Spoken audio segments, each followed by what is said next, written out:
Chapter 504. Leaving. Why wasn't it a slightly higher-end shop?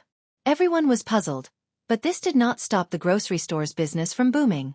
It was only the first day and there was already an endless stream of people coming and going in the grocery store. When it was time to settle the accounts at night, they actually earned 100 taels of silver. This was a grocery store.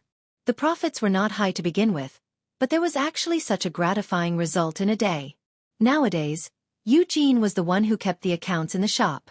Uncle Yu did not know many words, so it was too difficult to keep the accounts. The Yu family was overjoyed. Seeing how excited they were, Yundong simply brought everyone to the restaurant for a meal to celebrate. Of course, it could also be considered as a farewell party.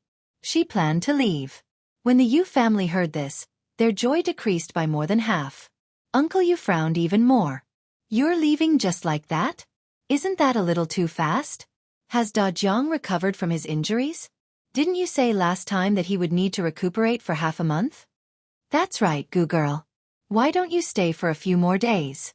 This shop has only opened for a day. You have to wait until it stabilizes before going back, right?"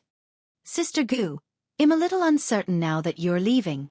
Even the eldest son of the Zhang family, who had always been very quiet, put down his chopsticks and advised, "Wait a few more days." Gu Yundong laughed. "You're too humble. Although I was in the grocery store today, I didn't speak or help from the beginning to the end.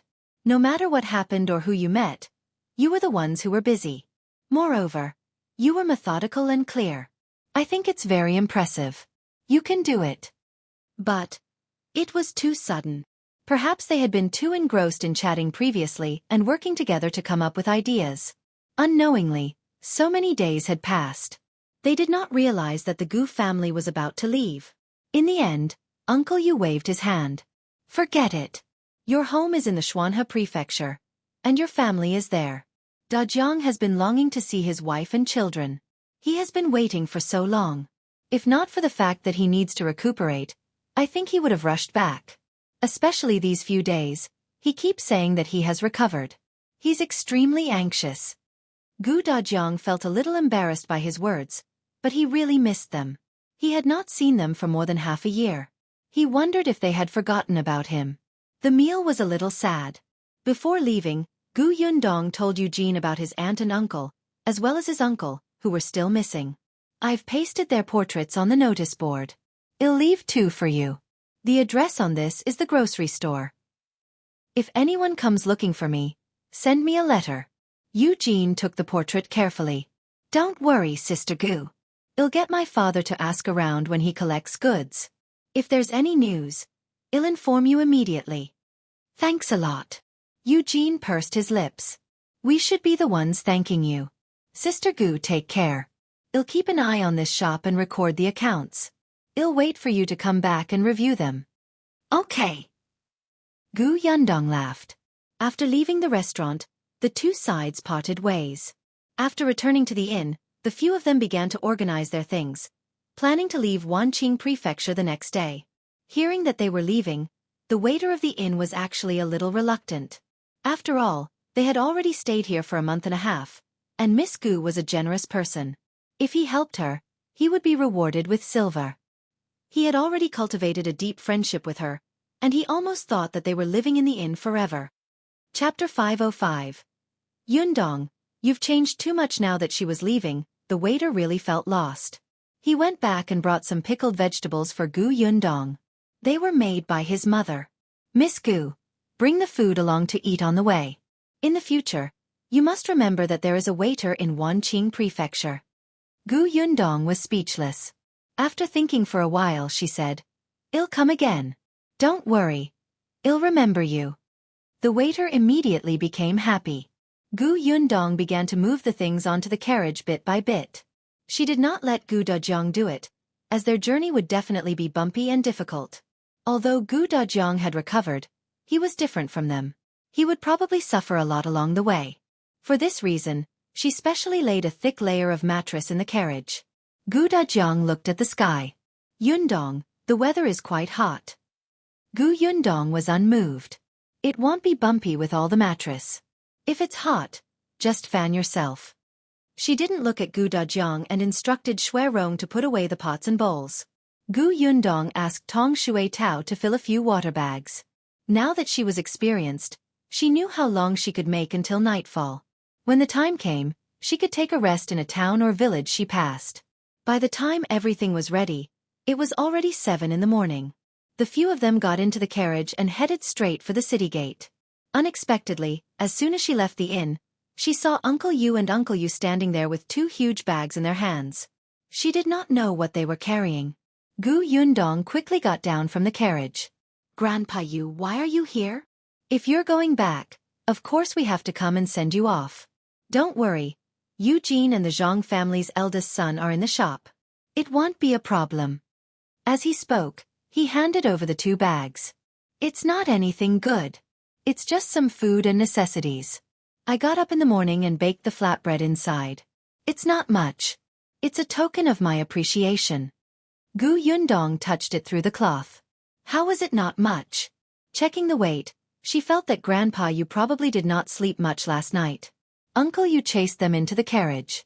"All right, you guys can go up. It's getting late. I won't hold you up." Gu Yundong and Gu Dajiang bade them farewell before setting off again. When they arrived at the city gate, they bumped into Duan Chen.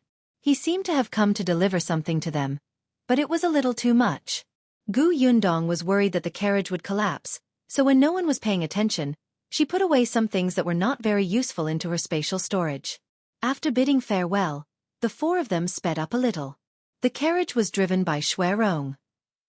Tong Shui Tao would occasionally change seats with him. They walked at a leisurely pace and saw a lot of scenery. Gu Yundong had arranged everything in an orderly manner. Gu Dajiang was actually mentally prepared. The journey might not be easy. Unexpectedly, it was much more comfortable than he had imagined. Gu Yundong still followed the doctor's instructions. She would rather walk slowly on the road to ensure that they had good food, especially Gu Dajiang, who needed more nourishment. Therefore, she would personally cook. Gu Dajiang watched her cook the porridge steadily, his eyes filled with relief and joy. "Father, come take it. It's very hot." Gu Yundong brought him a bowl and Gu Dajiang instantly came back to his senses. He took a bite slowly and his eyes lit up. "You can actually make such delicious porridge in the wilderness." Gu Yundong smiled. Gu Dajiang continued, "Yundong, you've changed too much from before." Gu Yundong's heart skipped a beat. Finally it was here. Chapter 506. So, the same person. Gu Yundong's fingers paused and she heaved a sigh of relief in her heart. However, she had already thought of the words she had prepared before. Unexpectedly, before she could speak, she heard Gu Dajiang sigh faintly. "Indeed, that person is right. You have really grown up." Gu Yundong was speechless. What did he mean? Father, that person? Who was it? Why did it feel like she couldn't use the word she had thought about 100 times? Gu Dajiang took another sip of porridge before saying, "That person was a traveling Taoist priest. He was especially capable. I had been studying for a few years and didn't really believe what these people say. If you hadn't cried too hard back then and couldn't be put into sleep no matter what, and the doctors couldn't do anything, I wouldn't have listened to him." Gu Yundong was a little confused. "Wait, what did that mean?" Gu Dajiang explained to her, "Your mother was beaten up by Madame Zhao until she gave birth prematurely." He no longer called the 2 people from the Gu family his parents. Gu Yundong had already told him that while he had distracted the attention of the bandits for the sake of his family, in the end, his family of 4 had been chased out of the team by his parents to fend for themselves. In that kind of environment, his father knew that his wife was foolish and his children were young. There was only one outcome for them after they were chased out, but his father still did it. Although Gu Dajiang had long been disappointed in his parents, this time, he had really severed all ties with them and would no longer treat them as family. When you were born, you were thin and small, and your breathing was extremely weak. However, you kept crying. No matter how we coaxed you, it was useless unless you cried until you were tired and fell asleep. It was that traveling Taoist who helped you stop crying. He also said that your soul was unstable, and in the future, you would be an extremely easily agitated person until you were 14 years old. If you safely survived a death tribulation and your soul returned to your body, you would truly grow up." Gu Yundong was dumbfounded. Return of the soul? Why was it like listening to a heavenly book? She frowned and thought carefully about the host's personality. She was indeed a sentimental person. She could cry for 2 hours under the blanket for small matters. She had never liked the host's personality. She felt that if she didn't stand up for herself in such an environment, how could she not be bullied? She had been very puzzled. With Gu Dajiang's personality, how could he have raised such a fragile daughter? Now that she heard him say this, she could understand. Wait a minute. Gu Yundong's frown deepened. She thought of her life in the modern world. She was the complete opposite of the original owner of the body. Be it in the orphanage or later in society, she looked at everything indifferently and coldly. Therefore, she did not even have a friend. She did not even feel a deep bond with her foster parents who had adopted her. Gu Yundong could not help but fall into deep thought. So, her modern self was also in an unstable state? Because of a famine and an apocalypse, the two of them experienced a death tribulation and became one? Gu Yundong pursed her lips tightly. Now that she thought about it, some things were very strange. For example, how she was easily moved by her mother and siblings. In just a month, she was able to take care of them, protect them, and feel sorry for them. For example, even though she had never met Gu Dajiang, she could still feel her heart ache and panic when she saw him seriously injured. Was it because they were her family to begin with? That little girl is gone. Yundong, what's wrong? Gu Dajiang saw that she was silent and didn't know what to think. He shook her worriedly. Gu Yundong suddenly came back to her senses. When she looked at Gu Dajiang again, her emotions surged and she could not calm down for a long time. After a long time, she took a deep breath and smiled brightly. Father, it's so good to have you around. Gu Dajiang grinned and patted her head. I should be the one saying that. Yundong, I'm very glad that you survived that calamity. You're still here. I'm so happy that I don't know what to say. What Gu Dajiang was most afraid of was that she wouldn't be able to survive the death tribulation at the age of 14. Now that everything was in the past, Yundong would be safe and sound in the future and live a long life. Gu Yundong let him touch his head. Tears welled up in her eyes. It was great. Really, these were her parents and her family. She did not occupy anyone else's body. All of this was hers to begin with. It turned out that she was not alone. Not far away, Xuerong and Tong Xuetao could not help but look at each other when they saw that the two of them were a little sad. They stayed far away and did not ruin it. After eating the porridge, the group set off again. Perhaps because they had finally talked about it, Gu Yundong was not as restrained as before. Their relationship seemed to have taken a step closer. However, seeing that they were getting closer and closer to the Xuanhe prefecture, Gu Yundong could no longer hide the things that she had kept to herself. Gu Dajiang acutely noticed that she had been hesitating for the past few days. Actually, Gu Dajiang had a feeling that Yundong had something to say. She had always told him happy things, but how could everything go according to plan in life? He sighed slightly. If you have something to say it. I'm not someone who can't take things. Gu Yundong looked at him and finally said, when we were chased away by the old Gu family, younger uncle was sent away by them. When younger uncle returned and did not see us, he also left the old Gu family. Until now, his whereabouts are still unknown. The carriage slowly moved forward. Xuerong was driving the carriage outside, and Tong Xuetao was sitting on the shaft. Only Gu Yundong's soft voice could be heard in the carriage. There's also Eldest Aunt's family. Eldest Aunt and Uncle have been separated from Mulan and Yuanji. Cousin Mulan is dead. Gu Dajiang's body trembled slightly. His eyes widened, and his breathing quickened. After a long time, he calmed down slightly, but his voice was slightly hoarse. Then what about Yuanji? Yuanji was brought back to the Yongning prefecture by Ding Jincai and sent to the Gu family. The last time I went to the Yongning prefecture to look for you, I saw that he wasn't doing well, so I made a plan to bring him out. He's at our house now, going to school with Yunshu. It's just that I don't know where Eldest Aunt and the others are.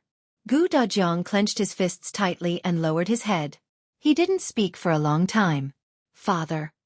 I'm fine. Gu Dajiang waved his hand. I'm already mentally prepared. It's fine. How many people had died on the way to escape? He was very clear about it. However, Bien Mulan's death still made him feel heavy-hearted. He seemed to still remember the little girl who hugged his thigh and called him uncle. In the blink of an eye, she had grown up and gotten married. When she saw him, she still obediently called him uncle. She even said that when she gave birth, she would ask him to give the child a nice name and teach the child how to read in the future. However, the child was nowhere to be seen, and even she was gone. His little Cabbage has been taken by a pig? Yundong did not say anything else and let him slowly digest this information. For the rest of the journey, Dajiang was very silent. His depressed mood only gradually improved the next day. The dead had already passed away, and the living had to continue. Although he didn't know where Aunt Gu and Uncle Gu were and how they were doing, Dajiang knew that they were definitely still alive. They would meet eventually. He tried his best to put aside those negative emotions. At the thought that he was about to see his wife and children, his mood finally improved. But when he saw that Yundong looked like she had something to say, Dajiang's eyebrows could not help but twitch. What other bad news do you have for me? There shouldn't be any left, right? He was only concerned about his eldest sister and younger brother now. His own family was all around him. Yundong had already told him what was going on. Yundong thought for a moment. Actually, it's not bad news. Then tell me. Well, actually, before I found father, I was engaged. What? Dajiang suddenly jumped up and hit his head on the carriage roof. With a bang, Dajiang grimaced and covered his head. He glared at Yundong angrily. Say that again. What did you do? Yundong quickly helped him up. She was afraid that if he moved too abruptly, his head would not be the only thing injured. However, when she met Dajiang's widened eyes, she could only say softly again, I'm engaged. Why did it sound like a question? Could it be that if he said no, she would immediately deny it? Why are you engaged? How old are you? Do you know what kind of person the other party is? Don't you know that people can be sinister, especially since you're good-looking and rich? Who knows if the other party has ulterior motives? His family is also insensible. Your mother hasn't recovered from her illness, and your father hasn't been found, and yet they came to propose marriage. They're bullying you for being young and ignorant without an elder to take care of you. No, I don't agree to this marriage. The more Dajiang spoke, the angrier he became. The angrier he became, the more he felt that the other party was not a good person. He felt like his heart was about to explode. His beautiful little Cabbage had been stolen by a pig just like that? Ridiculous, ridiculous. Yundong knew that he would have such a reaction. She laughed dryly and whispered, Father, it's just an engagement. An engagement? So it can be cancelled? Yundong was speechless. No, what she meant was that they planned to wait until mother's illness was cured and father was found before getting married. Dajiang snorted coldly. We have to discuss the matter of cancelling the engagement slowly. We can't be hasty. Most importantly, we can't ruin your reputation. Let's think about it later. It's best if the other party makes a mistake. Yundong's eyes widened. I did not expect you to be such a father. No, she had never thought of cancelling the engagement. Father, Brother Xiao is a good person. When I first started doing business, he was the one who gave me the capital. All right, and you said that he's not bullying you because you're young and ignorant.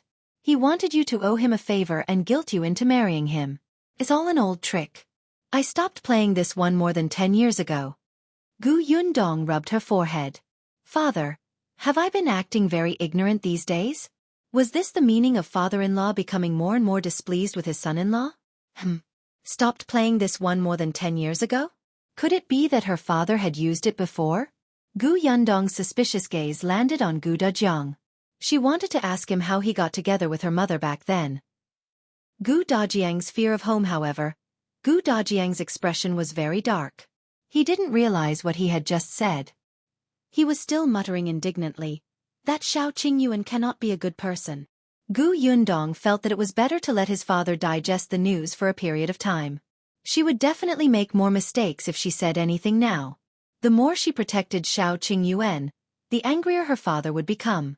Hence, she obediently remained silent and listened to Dajiang's nagging. She scolded Xiao Qingyuan terribly. Seeing her like this, Dajiang stopped after saying a few words. However, he was still whining unhappily. In the end he asked her, Other than this, is there anything else you want to tell me? Gu Yundong immediately shook her head. Other than making the old Gu family half dead, there should be nothing else. Only then was Gu Dajiang slightly satisfied. However, he had to criticize Xiao Qingyuan from time to time for the rest of the journey. Gu Yundong did not know whether to laugh or cry. Were all fathers like this? Her mother liked Xiao Qingyuan very much. Of course, she didn't dare to say this to Gu Dajiang. A few days later, the carriage finally passed Xuanhe Prefecture and arrived at Fengkai County. When they reached the familiar place, Gu Yundong relaxed. She went to look at Gu Dajiang, but he was very silent and looked a little uneasy. "Father, are you feeling unwell?" "No." Gu Dajiang coughed lightly and hurriedly shook his head. He was just a little nervous. Yes, nervous. After entering the county city, Gu Dajiang asked Gu Yundong for a bronze mirror. She had placed it in the carriage. The first time Gu Dajiang saw it, he thought that his Yundong had grown up and knew the importance of beauty. He did not expect to use it now. Holding the mirror, Gu Dajiang looked at himself carefully and asked his daughter, "Look at Dad. Does my complexion look bad? Am I very haggard with dark circles under my eyes? Or do I look old? What if your mother can't recognize me?" "Father, why do you make it sound like you're going on a blind date?" She looked at Gu Dajiang seriously and nodded seriously. "No, father is very handsome. You're like a handsome young master. Mother will definitely recognize you at first glance." "Yeah, right." Gu Yundong nodded vigorously. Gu Dajiang took a closer look before returning the bronze mirror worriedly. Gu Yundong comforted him and diverted his attention. "Father, relax. Do you want to take a look at the county? Well, come often in the future. Would you like to familiarize yourself with it first?" Gu Dajiang felt that it made sense. He lifted the curtain and looked outside. He even reminded Shuirong, who was riding, "Slow down and take a look at the county city. Don't go to the wrong place in the future." Gu Yundong was speechless. Only Tong Shui Tao was excited. As if she had returned to her territory, she excitedly introduced the scenery by the roadside to them. Gradually, the carriage approached Gus. Seeing the huge plaque at the door, Tong Shui Tao couldn't help but raise her voice. She said proudly, "This is our shop. Look, it's Gus." "Our shop." Gu Dajiang's eyes widened as he hurriedly shouted at Shuirong, "Stop the carriage. I'll go take a look first." Shuirong suddenly pulled the reins. Gu Dajiang lifted the curtain of the carriage door and got out without a word. Gu Yundong rubbed her forehead. Was her father afraid of meeting his family after such a long time of departure? Shaking her head, she could only follow him out of the carriage.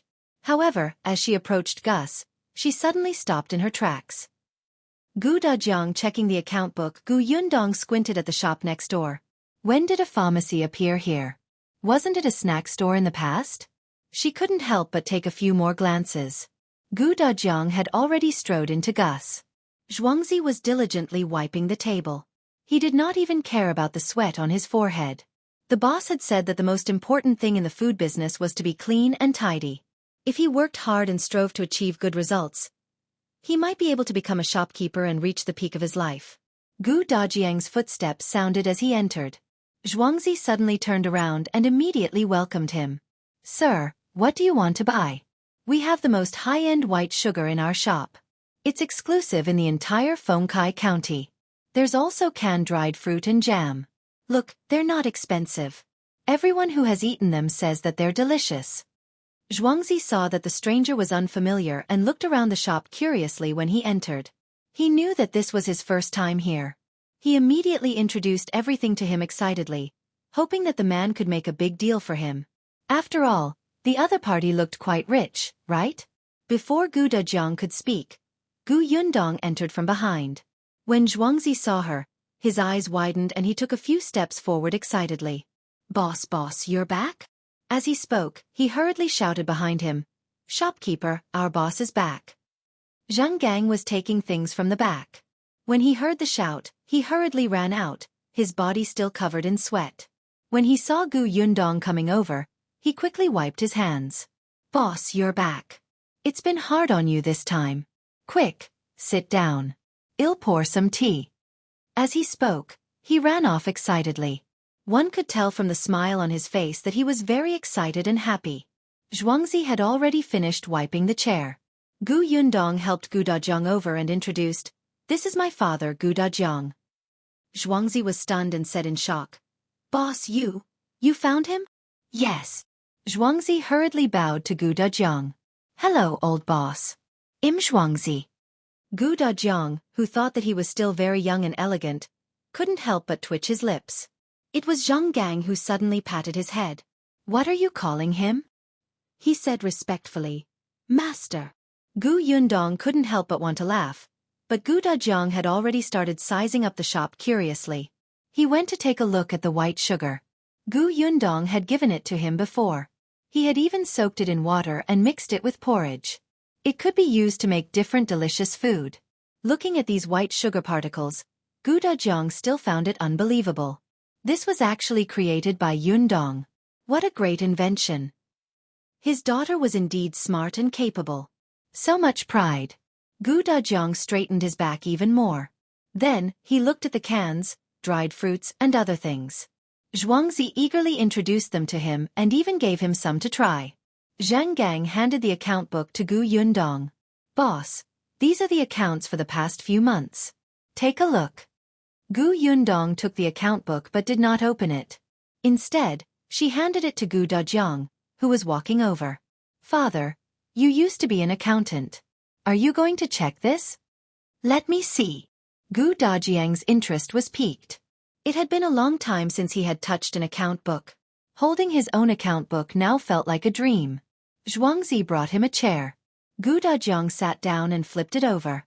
However, just as he flipped to the first page, his pupils suddenly widened and he sucked in a cold breath. The medicine shop next door, he could not help but rub his eyes and read it again. It didn't change. Did that mean he wasn't mistaken? But Gu Dajiang looked up at Gu Yundong in a daze. Gu Yundong looked puzzled. Her gaze fell on the account book. "Father, is there a problem?" Zhang Gang, who was at the side, could not help but feel nervous. Was there a problem with the account book? There couldn't be. He had personally taken care of this account. Every payment was clearly recorded, and the goods purchased and sold were also clearly recorded. Before closing the shop every night, he would check again very carefully. Gu Dajiang pointed at the number on the account book. This shop earned 900 taels on the first day of opening? That's right. Gu Dajiang felt light-headed. Was he too inexperienced? A small shop in a small county town. It actually made a net profit of 900 taels a day? Or could it be that the disparity of wealth between Fengkai County and Jianghu County was really so great that he thought that he had been a fake accountant a few years ago? Gu Yundong finally understood what he meant. She could not help but laugh. "Father, this is the first day. You know that on the first day, people are greedy for fresh food. They have to come in to take a look at the new shop and then follow the trend to buy something. There won't be much after that." Gu Dajiang heaved a sigh of relief. That was right. However, 900 taels on the first day was still ridiculous. Gu Dajiang took a sip of water to calm himself down and continued flipping to the second page. 600 taels. On the third page, 500 taels. On the fourth page, 500 taels. The fifth page. Don't think that he couldn't tell. It had earned less later on, but that was because it had imported less goods. Gu Dajiang raised his head and looked at Gu Yundong. He felt that his grown-up daughter was probably a blow dealer. Was this the small business she was talking about? Could it be that the big business in her heart would earn tens of thousands of taels a day? Poverty had limited his imagination. Gu Dajiang was a little numb. Towards the end, perhaps because there was less and less white sugar, the price finally dropped a lot and became a little more normal. However, new canned food was added later on, and the price began to rise again. Seeing that her father was reading the account book seriously, Gu Dajiang took the time to ask Xiuanxia, "Why did the shop next door become a pharmacy?" Xiuanxia was stunned and immediately smiled mysteriously. "Boss, that's not an ordinary pharmacy. That's Brother Xiao's new pharmacy." Gu Yundong's eyes widened. "Xiao Qingyuan's shop?" "Yes, it was opened about half a month ago." Gu Yundong's interest was piqued.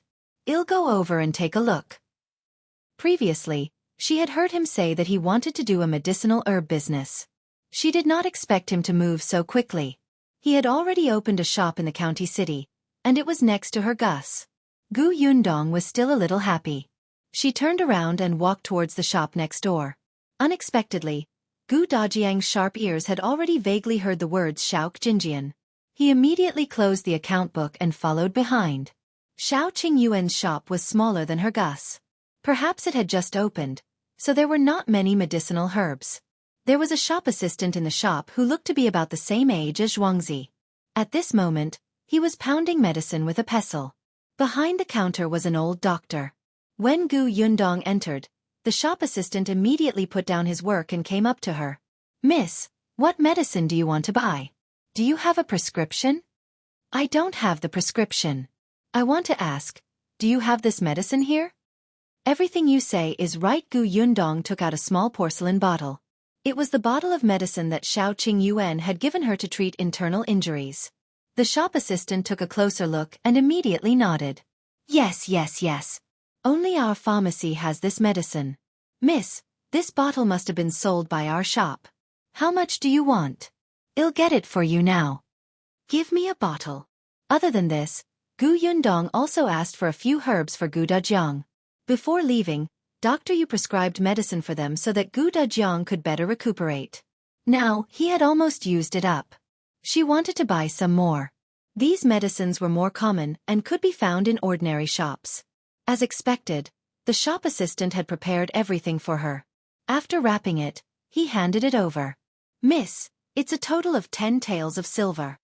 Gu Yundong reached out to take the silver, but before she could hand it over, she was stopped. She turned around and met Gu Dajiang's angry expression. 10 taels of silver? What a scam. It's only a few medicinal herbs, but he charged you so much. Previously, Physician Yu from the prefectural city also prescribed these medicines, but I didn't see them being so expensive. I knew that he isn't a good person. I can tell from the way he charges money. He's a black-hearted person. Gu Yundong was speechless. "Father, you're still angry." However, when the shop assistant heard this, he immediately explained, "Sir, that's not the case. Those herbs are indeed ordinary herbs and are not expensive. However, this bottle of medicine for internal injuries is not an ordinary medicine. It was personally developed by our boss. In the entire Fengkai County and even the Xuanhe Prefecture, only we have it. Moreover, this medicine is effective, so the price is naturally higher." Gu Dajiang glared at Gu Yundong and said, "Look, he even developed it himself. He's not a doctor. Isn't he messing around? This is extremely irresponsible. He'll definitely cause trouble and implicate you in the future." Gu Yundong said softly, "Father, this was the medicine that cured your internal injuries back then." Gu Dajiang choked and was speechless. However, he still did not give up. He held her hand and started to talk about something else. "Look at this shop. Why does it have to be beside Gus? It must be because Gus' business is good. He is deliberately trying to attract customers. Also, this shop hasn't been cleaned up. One look and I can tell that the counter is covered in dirt." He touched it. It was clean and spotless. Gu Dajiang was speechless. He pointed at the cabinet. "And these medicines? They're too few. What if a guest comes to prescribe medicine and it's unavailable? Wouldn't that be wasting the patient's time? By the way, it doesn't smell good either. I think I even smell something foul." The shop assistant couldn't take it anymore. This guy was clearly here to cause trouble. He looked around and saw the big broom beside him. He went over to pick it up. Unexpectedly, a pair of hands blocked him. The shop assistant raised his head and looked at the person in surprise. "Zhuangzi? Why are you stopping me? You didn't even hear what he said." Zhuangzi whispered into his ear. "Don't be silly. That's our boss, and that's her father." "Your boss? Your boss can spout nonsense?" The waiter stopped mid-sentence and widened his eyes slightly. "You mean your boss? Isn't she our boss fiancé?" "That's right. So you know why my boss father said that, right?" The shop assistant was enlightened. "So, is the father-in-law being picky? You must understand. All fathers are like this, especially when our boss is so outstanding." The shop assistant nodded and immediately put down the broom. He ran to Gu Dajiang's side and nodded seriously. Sir, you're right. The smell of this pharmacy isn't good. And it's not clean. Look, there are spider webs over there. I think there are too many things that need to be improved. Just give us your opinion. We will definitely change it. If you want to tear down the window, just tear down the window. If you want to tear down the door, just tear down the door. You can also break down that wall. We can find someone to work on it this afternoon. Dajiang. No, which side are you on? This was his future son-in-law's shop, and how could he dare to tear down the windows and walls? Should come to the door. Yundong almost died of laughter. Where did Xiulan find such a genius? Her father was choked, but he still had a look on his face that said, I'm very serious. As long as you give the order, I promise to go through fire and water. Dajiang wanted to scold him, but he was indeed the one nitpicking just now. It didn't make sense. He glared at the shop assistant. Let's go home. Sir, take care. This staircase is high. Come, I'll support you. You're welcome to raise your opinion next time. We'll definitely change what you said. We're very sincere. The waiter cleverly went forward to support Dajiang.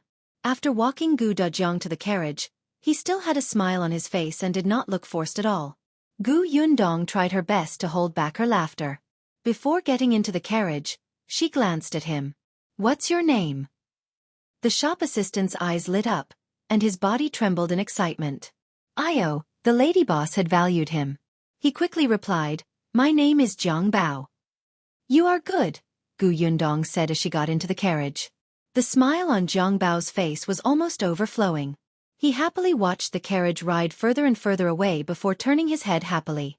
Unexpectedly, when she turned around, she met Zhuangzi's resentful gaze, as if he had done something heinous. After thinking hard, Jiang Bao felt that other than the fact that his flattery was a little loud, everything was normal. Zhuangzi felt that his path to becoming a shopkeeper was even more difficult. If he had known earlier, he wouldn't have reminded him just now. He would have just let him offend the boss and the old master. Zhuangzi thought darkly, then strode back to his shop. Yundong finally stopped laughing, but when she turned around, she heard Dajiang mutter, that Xiulan has good taste. This good taste referred to the fact that he had chosen a smart employee. More importantly, it referred to the fact that he had taken a fancy to Dajiang's daughter. But the tone was sour. Yundong's heart warmed. Her father had always been a reasonable person. This time, he was picking on a shop that was obviously fine. Wasn't it because his daughter was about to be taken away by someone else? He was very unhappy. She did not mention Xiulan again. Instead, she talked about Yunshu. Yunshu and Yuanji are both studying in this county. Father, do you want to take a look? Dajiang thought for a moment. Yes, I should. They're studying in school. As their father, I should visit their teacher and thank him for his guidance and care. He was a scholar in the past, so he had to be polite. Especially since his 2 children were there. The other party was a knowledgeable top scholar. With his guidance, it was better than many people studying hard for more than 10 years. This was his children's luck. He should have paid a visit to thank him as soon as possible. Therefore, when the carriage turned around and headed for Qin Wenzheng's academy, Dajiang asked, Shouldn't we prepare something for the visit? Yundong took out 2 cans from the box at the back. She had stolen them from the shop just now. Those are enough, she said. Xianxia's master likes them. Dajiang thought for a moment and nodded. All right, they're homemade and suitable. The carriage quickly stopped at the entrance of the school. Dajiang alighted from the carriage and tidied his clothes. He took a deep breath and knocked on the door. Yundong stood behind him. When the gatekeeper opened the door and saw Dajiang, he was stunned for a moment. However, when he saw Yundong, he was immediately delighted. Miss you're back. The scholar is indeed the scholar. Dajiang blinked. Why did the concierge of the teacher's house seem to be very familiar with his daughter? Moreover, he was just like the shopkeeper and shop assistant in the shop. He looked as happy as if he had seen his family. Dajiang restrained his expression and was about to speak when he heard the guard say, Miss you're here to look for Yunshu and Yuanji, right? You're not lucky. They're not here now. Oh, today's a day off? The gatekeeper shook his head and said with a smile, No, the master borrowed the martial arts field of the county school and brought the students to learn archery. Gu Yundong suddenly understood. However, the county school was on the other side of the city. It was not appropriate for them to go now. Hence, she could only say to Gu Dajiang, "Let's go home first. We'll see Yunshu and the others when they come back from school." All right. As he didn't see his kids, Gu Dajiang was a little disappointed. However, he had already waited for so long, so there was no hurry. After getting back into the carriage, Gu Yundong asked Tong Shui Tao to go straight back to Yongfu village. There was no need to stop in between. After the carriage left for a while, Gu Dajiang said with some emotion, "The top scholar is indeed the top scholar. His teaching methods are different from others. Every student should dabble in the 6 arts, namely etiquette, music, archery, books, and math. However, ordinary private schools only teach students the knowledge in books. As long as they use it to deal with the imperial examinations, they will treat the other subjects as playthings. They don't know that this is pedantic and inflexible, narrowing the students' horizons. The top scholar has nurtured them in all aspects since Yunshu and the others were young children. It's really admirable." Gu Yundong widened his eyes. "Father, wake up. You can't become Qin Wenzheng's fanboy. Wouldn't she be shorter when she saw him in the future?" She quickly interrupted. "Father, this means that I have keen eyes. Back then, I brought Yunshu to several schools and met a few teachers before choosing this place." As expected, Gu Dajiang turned his gaze to her. "Yes, Yundong's contribution is the greatest. Actually, in the beginning, this top scholar didn't plan to accept Yunshu. I thought of many ways to convince him. It was quite difficult. This person isn't easy to talk to at all." "Is that so?" Gu Dajiang frowned. "Yundong, you've worked too hard. Leave such matters to me in the future." "Of course." She nodded solemnly. The father and daughter talked as they walked towards Yongfu village. Tong Shui Tao, who was outside the carriage, heard this and the corners of her mouth twitched. "Miss, aren't you afraid of being exposed? Mr. Qin is too easy to talk to in front of you. Otherwise, why would he accept the 2 young masters? He did his best." With that thought in mind, the carriage finally drove into Yongfu village. It was no longer rare for carriages to enter Yongfu village, but everyone was familiar with Gu Yundong's, especially with Tong Shui Tao, whom they had not seen for a long time, in the front. Someone immediately asked loudly, "Is it the Gu family's Yundong? Yundong, you're back?" Gu Yundong lifted the curtain and looked in the direction of the voice. It was someone from the village. It seemed that her husband was working in Gu Yundong's workshop. She nodded at the person. "Hello, Auntie. Oh my, is Master Gu really back? It must have been hard on you. The weather is very hot. Do you want some water? I'll get some for you." Gu Yundong smiled and waved her hand. "No need. I'm going home now." "Oh yes. You just came back. Your mother must miss you. Go back quickly." Gu Yundong bade her farewell and lowered the curtain. She turned around and saw Gu Dajiang taking a deep breath. "Father, we are home. Father, are you still nervous?" Gu Dajiang gripped the carriage door frame tightly and shook his head. "I'm not nervous. I'm just happy." "Yes, happy." Gu Yundong did not say anything. The carriage soon arrived at the foot of the mountain. Gu Yundong was the first to get out. After waiting for a moment, Gu Dajiang slowly got out of the carriage. Looking at the green brick house in front of him, he was stunned for a moment. However, he was already dumbfounded by the amount of money in the account book he had seen in the shop. Now that he looked at the house, he was only surprised for a moment before he felt that it was normal. On the other hand, the people in the house filled him with an urgent and hesitant ambivalence. Tong Shui Tao had already run into the courtyard. Without even taking a look at Father Tong, she shouted, "Mrs. Back, Mrs. Back." Gu Yundong turned his head. "Father, we're home." "Home." Gu Dajiang's fingers trembled. He hummed heavily and strode in. The two of them walked to the courtyard. The people from the Gu family had already come out. When Gu Dajiang looked up, he saw a familiar figure running over. His breathing suddenly quickened, and a smile instantly appeared on his face. "Niang." The figure flashed past him and ran behind him, hugging Gu Yundong, who was standing behind him. Gu Dajiang's smile froze. Soon, he saw another small figure run over. She also walked past him and reached out to hug Gu Yundong's thigh. Madame Yang said pitifully, Dong dong, dong dong, you're finally back. I missed you so much. Without you around, I couldn't sleep or eat well. I want to eat fried chicken drumsticks. Big sis, I missed you too. I missed you so much that my heart broke. Gu Yundong was almost amused by the two of them. Why was it so funny when they said they missed her? Where did they learn the phrases? Heartbroken? She patted Madame Yang's back and rubbed Gu Yang's head. She turned around and saw Gu Dajiang looking at the mother and daughter greedily. She knew that he was excited. Unfortunately, Madame Yang and Gu Yunka did not notice him. On the other hand, the others who followed out of the courtyard looked at Gu Dajiang in confusion. Aunt Ku was probably the first person to guess his identity. Gu Dajiang was quite handsome and had been eating well recently. Now, he looked a few years younger. The three siblings of the Gu family had inherited their parents' good looks. Perhaps because they were both males, Gu Yunshu looked the most similar to Gu Dajiang. Looking at the nose and mouth that looked exactly like Gu Yunshu's, Aunt Ku more or less knew who this person was. She really did not expect Gu Yundong to find her father without any warning. It was a pleasant surprise. Gu Yundong finally soothed Madame Yang and Yunka. She patted Madame Yang's back and pushed her shoulder to turn her around. She smiled and pointed at Gu Dajiang.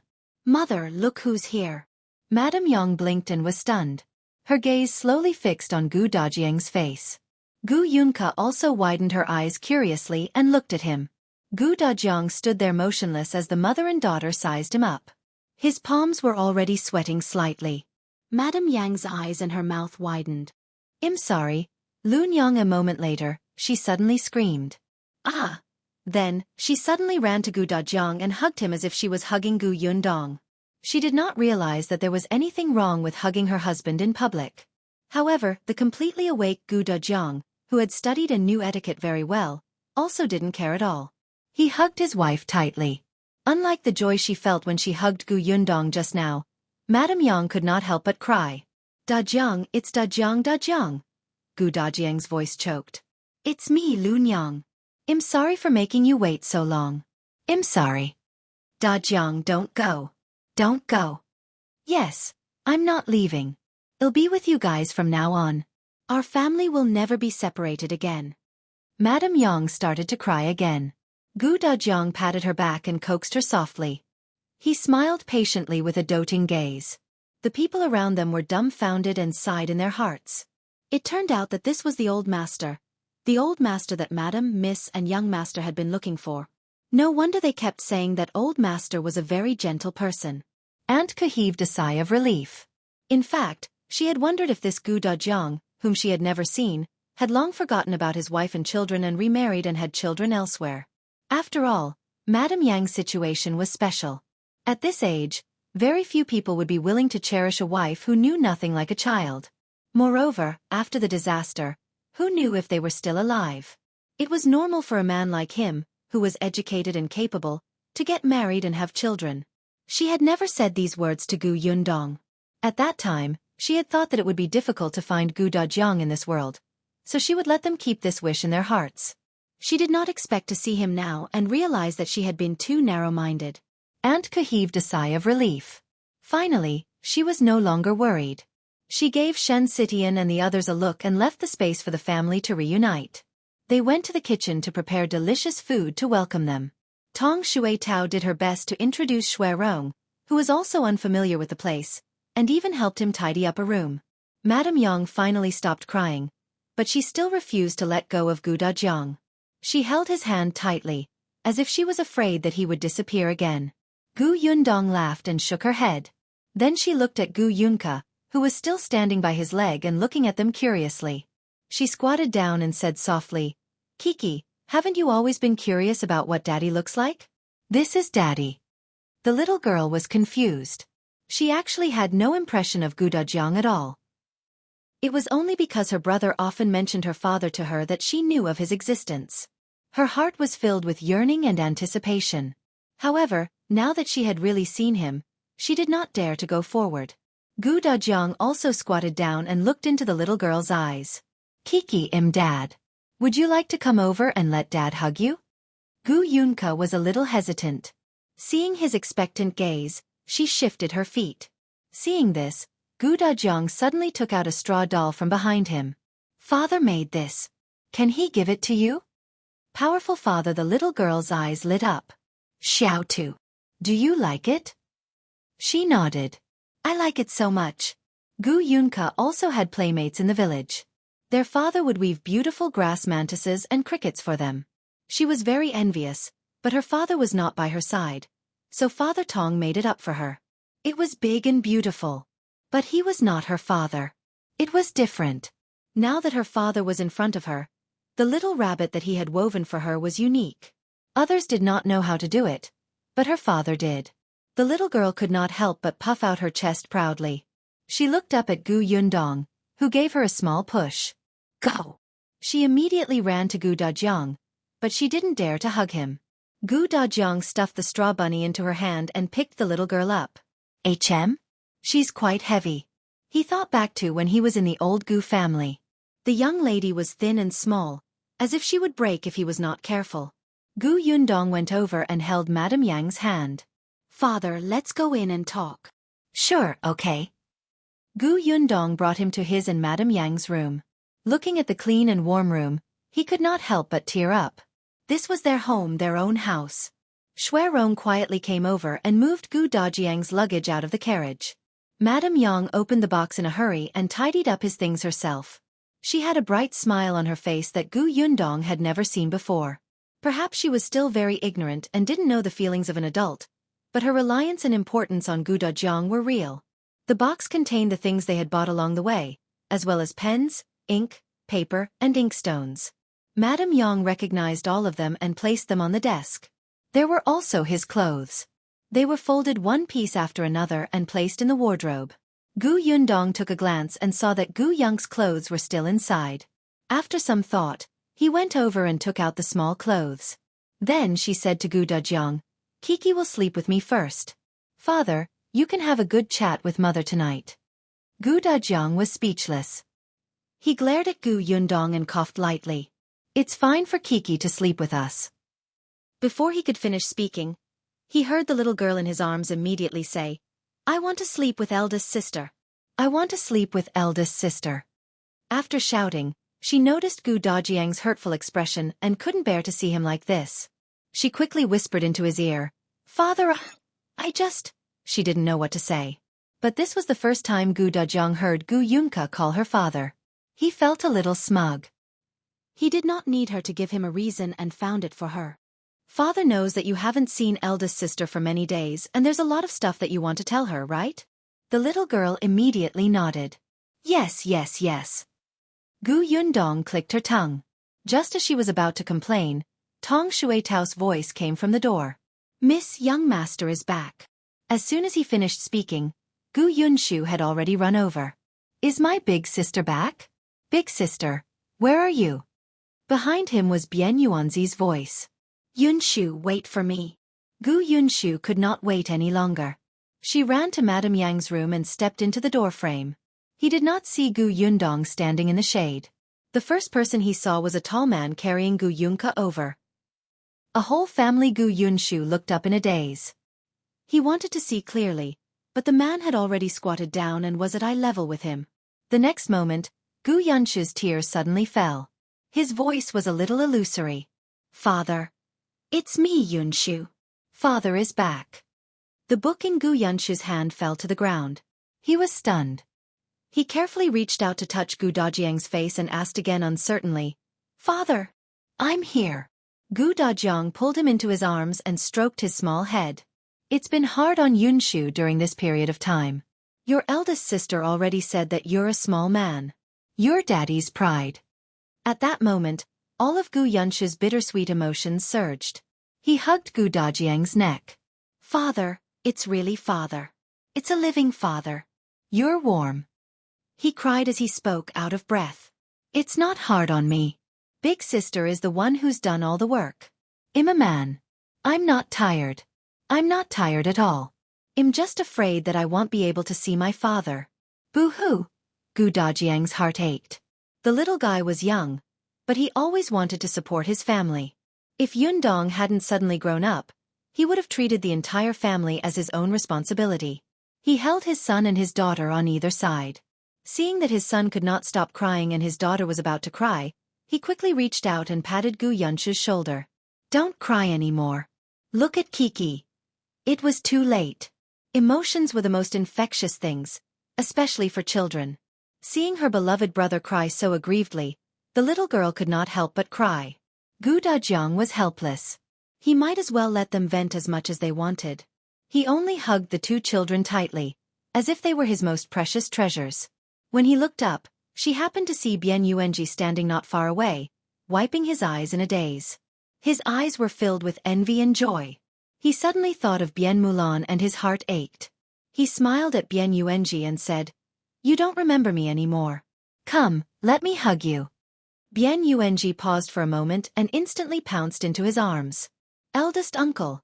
Gu Dajiang carried the three crying children, but his heart was sore and swollen. His heart ached, but he was also satisfied. On the other hand, Madame Yang, who was tidying up, quickly ran over and hugged Gu Dajiang from behind. Then, they cried together. Only Gu Yundong could not help but touch her forehead. She looked at the large-scale crying scene and sighed. After a while, she finally walked forward with tears in her eyes. All right, stop crying. Calm down and drink some water. Only then did they leave Gu Dajiang's arms and look at Gu Yundong. Gu Yunshu smiled through his tears again. Eldest sister, did you bring father back? That's right. Isn't big sister very good? Yes. You're amazing. The little ones nodded vigorously. The group of people sat on the bed. Unlike Madame Yang and Gu Yunka, Gu Yunshu had a stomach full of questions. He also had many things to tell his father and elder sister. Gu Dajiang was very patient as he recounted what had happened. It was as if time was not time when the family reunited. It was only when Tong Shui Tao came over and said that dinner was ready that everyone felt that the sky was about to turn dark. There was no one else in the dining room. Aunt Ku and the rest knew better than to disturb them. After dinner, Gu Yundong asked softly, "Where's Xiao Qingyuan? Why haven't I seen him?" Stranger based on Gu Yundong's understanding, Xiao Qingyuan would definitely come here as soon as he knew that she was back. If he had known that Gu Dajiang was coming back, he wouldn't have delayed. However, not only did he not come, but even Ah Mao and Ah Go were not here. Aunt Ke said, "He went deep into the mountains yesterday and hasn't returned yet." Into the mountains? Yeah. On the other side, Gu Dajiang was calling her. "Yundong, where is that only copy?" Gu Yundong quickly responded, turned around, and ran back. She also took out that only copy from her spatial storage. This thing was valuable and could not be casually placed in a box. What if it was lost? After obtaining the only copy, Gu Dajiang cherished it and placed it in the bookcase in the room. This bookcase was huge. He wanted to fill it up slowly in the future. Yunka, Yunshu, and Yuanji were still in this room. The three little guys were very happy to be reunited, as if they had endless things to say. Gu Yundong saw that it was getting late. The three of them had a fixed sleeping time, especially Yunshu and Yuanji. They had to wake up early the next morning to go to school. She chased the few people back to their rooms and carried Gu Yunka away. "Father, rest well. If there are any problems, we'll talk about it tomorrow." Yeah. Gu Dajiang closed the door and held Madame Yang's hand. He smiled gently. "Mother Lu, are you tired?" Madame Yang shook her head vigorously. "I'm happy. I'm so happy." "Me too." He put his arms around her gently and sighed with satisfaction. His voice was so soft it was almost inaudible. "I'm so happy I'm going crazy." On the other side, although Yunshu and Yuanji had also returned to the house, they could not fall asleep no matter what. They hid under the blanket and whispered. Obviously, they were all very excited. Gu Yundong was the calmest. She had already passed the initial ecstasy. Kiki, on the other hand, had passed her biological clock and couldn't take it anymore. Before she returned to her room, she kept yawning. However, the little girl had been holding on. She buried her head next to Gu Yundong's head. "Eldest sister. I'm not sleeping. I'm talking to eldest sister. There are so many things to say. I saved them up." Gu Yundong patted the little girl's head. "Let's talk tomorrow, okay? Go to sleep now. I'll forget tomorrow. I'm not going to sleep." Her head bobbed up and down. She clearly looked extremely sleepy. Gu Yundong could not help but laugh. She lay beside her and covered her with a small blanket. Then eldest sister will tell you a story. As expected, the young lady successfully changed the topic. Okay. In the past, there was a mountain with a temple on it. There were 3 monks living in the temple. Before she could finish speaking, the breathing beside her calmed down and the little girl fell asleep. Gu Yundong smiled and fell asleep with the girl in her arms. The next day, other than her, everyone else woke up late. She let go of Gu Yang's small body. Yes, when the girl was sleeping with her sister, her sleeping posture was still very proper. How come when she was sleeping with Yun Shu, her head would end up with his feet? Gu Yundong shook her head and went out to wash up. Gu Dajiang had yet to get up. Gu Yundong wanted to take this opportunity to go next door and see how the Xiao family was doing.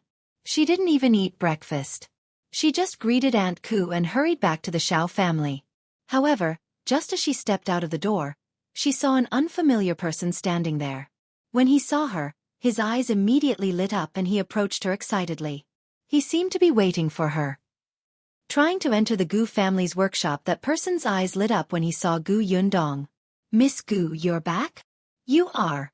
Gu Yundong took a closer look but still could not remember who he was. The man had already walked in front of her. He exhaled slightly and introduced himself. "Sister Gu, I'm Chen Jincai." Chen Jincai? She seemed to have heard this name somewhere before. It was somewhat familiar. However, this guy was indeed a stranger. He should be from this village, right? Seeing her confused look, Chen Jin knew that she did not remember who he was. He hurriedly added, "My father is Chen Liang. I'm the eldest son of the Chen family." Gu Yundong was enlightened by his explanation. So it was him. Aunt Ku had once told him that Chen Jincai had lost his job in town, so he brought his wife and children back to the Chen family. His life didn't seem to be very good. However, Gu Yundong had a good impression of Chen Liang and Chen Jinbao. In addition, Niu Dan and Yun Shu were good friends, so she was very friendly to the Chen family. "So it's Brother Chen." Gu Yundong smiled. "Brother Chen, what's the matter? Come, let's talk inside. It's hot here." Chen Jincai shook his head and refused to enter. He looked a little troubled and hesitant. Gu Yundong raised her eyebrows. After a while the man said, "Well, Sister Gu, I did come here today for something. It's just that I don't have much to do at home. Is Sister Gus' workshop short of people? Can I go to work?" Gu Yundong was stunned. She really did not expect him to come over for this. She lowered her eyes. He came alone in the morning and refused to enter. All kinds of signs indicated that Chen Liang definitely did not know that he wanted to work in the Gu family's workshop. Gu Yundong was silent for a while. Her voice became distant. "Brother Chen, the workshop is not short of people now. I heard that Brother Chen went home a few months ago. Why didn't you come when the workshop was recruiting last time?" Chen Jin choked and was a little embarrassed. Of course, he knew that the matter of the Gu family's workshop recruiting people had caused an uproar. Didn't his second brother come back in a hurry and say that he had already been picked because he had done short-term work before? At that time he had scoffed. Was it worth being so happy to be a long-term worker in a small workshop in the village? If he did it, he would at least be a manager. What was the point of being a long-term worker? Chen Jincai was also working in a workshop when he was in town. He was also a small manager.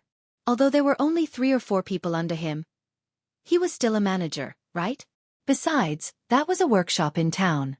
He could manage 3 or 4 there. Wouldn't he be able to manage 30 or 40 in the village? He was absolutely unwilling to do long-term work. At first, he thought that if the workshop wanted to recruit people, it would recruit both long-term workers and managers, right? He would go when they recruited managers later. With his experience, his father's status, and the relationship between the Chen family and the Gu family, it would definitely not be a problem. Unexpectedly, the Gu family directly let a servant be the manager. Chen Jincai almost spat out a mouthful of blood. His wife also blamed him. She said that he was still putting on airs at this time, especially when he saw that his second brother was getting better and better, and he could only follow his father in the field. However, it had been more than 10 years since he had done such work. It was difficult for him to swing a hoe. His wife also complained every day and felt extremely aggrieved. Chen Jincai thought that he still had to come to the Gu family to see if they could arrange a job for him. Unexpectedly, Gu Yundong left. Secret about your mother. Chen Jin felt that the heavens were playing with him. Nothing had gone smoothly for the entire year. However, in the following days, he had really suffered enough. His father was really ruthless. Every morning, his father would wake him up to work. When he returned home at night, he would collapse. Especially when he saw his second brother, who was still energetic when he arrived home. It was not only his physical spirit, but also his heart. No matter how tired his second brother was, the man's body still seemed to have endless energy. Moreover, he had money on hand and could buy whatever he wanted. He often added vegetables to the family, causing his parents to value him more. For the first time, Chen Jinbao was envious of Chen Jinbao. He had also come to look for Tong En, but the other party said that Miss was not around and he could not make the decision. He asked him to look for Xiao Qingyuan. Xiao Qingyuan? Chen Jin did not dare to. He could only continue to stay at home and work. When he came back from the fields yesterday, he heard the villagers say that Gu Yundong was back. He immediately perked up and came here early in the morning to wait. However, things did not go as smoothly as he had imagined. Gu Yundong saw his angry expression and smiled. Brother Chen, you can wait a little longer. When the workshop recruits new workers, you can come over and give it a try. In business, Gu Yundong would not break her principles just because she had a friendship with the Chen family. She would not randomly stuff people into the workshop. After all, the Chen family was not the only family that she was on good terms with. The Zheng family was also close to her. He could not just let everyone come in. If there's nothing else, Brother Chen, I'll go back first. Gu Yundong nodded at him and turned to leave. Chen Jincai suddenly took a step forward. Wait. Gu Yundong paused. Is there anything else, Brother Chen? Chen Jin let out 2 breaths and tugged with his hands. A trace of fierceness flashed in his eyes. What if I tell you a secret about your family in exchange? Can't you make an exception? Gu Yundong was really surprised this time. Her family's secret? What secret? Chen Jin felt a little more confident. I can only tell you if you agree. Gu Yundong shook her head. I can only consider agreeing if you tell me first. After all, I don't know if you're lying to me. Chen Jincai frowned. I have no reason to lie to you. Then I have to consider how important this secret is. Is it worth it for me to make an exception? Gu Yundong spread his hands. If you randomly find a secret that isn't even considered a secret, wouldn't I be at a disadvantage? Chen Jin felt that this girl was too difficult to deal with. She was not easy to talk to at all. However, he was unwilling to give in and insisted that she agree to his request first. Gu Yundong was quite annoyed that others would use such a thing to threaten her. It seems like you don't plan to say anything. In that case, suit yourself. Seeing that she was about to leave again, Chen Jincai was a little anxious. What if this secret is about your mother? Gu Yundong was stunned. About her mother? Gu Yundong was a little concerned. But what could Chen Jincai know about her mother? Could it be that something had happened to her mother while she was away? How is it? Do you want to hear it? Gu Yundong narrowed her eyes. All right, I promise you. If what you say is true, I'll let you enter the workshop. Chen Jincai could not help but reveal a trace of joy on his face. He was slightly excited. However, he quickly suppressed his excitement. He looked at Gu Yundong and added, You must swear to God. Someone likes Madame Yang swear my ass. You're pushing your luck. Gu Yundong narrowed her eyes and began to get impatient. I just want a guarantee. Chen Jincai had no choice. Previously, when he worked in that workshop, he had been tricked once. The person in front of him was a little girl who looked very kind. However, for her to have a workshop and a shop at such a young age, she must not be simple. He was also afraid that she would go back on her word. However, Gu Yundong did not intend to continue fooling around with him. If you don't want to say it, then don't. You're hemming and hawing. I don't think you know anything. In that case, let's not waste each other's time. After a pause, she sneered and added, Moreover, how long do you think you can do this kind of work that you obtained by threatening me? What path can you have in the future? Even if I recruit you now, I can still chase you away in a few days. With that, Gu Yundong did not look at him again. She had to go back and ask Aunt Ku if anything had happened to her mother while she was away. Could it be that without Chen Jincai, she would not know? Aunt Ku had not mentioned anything unusual to her since she came back. It was probably not a big deal. Chen Jincai was stunned. Didn't they say that the Gu girl cared about her family the most? Why was she so indifferent after hearing about her mother?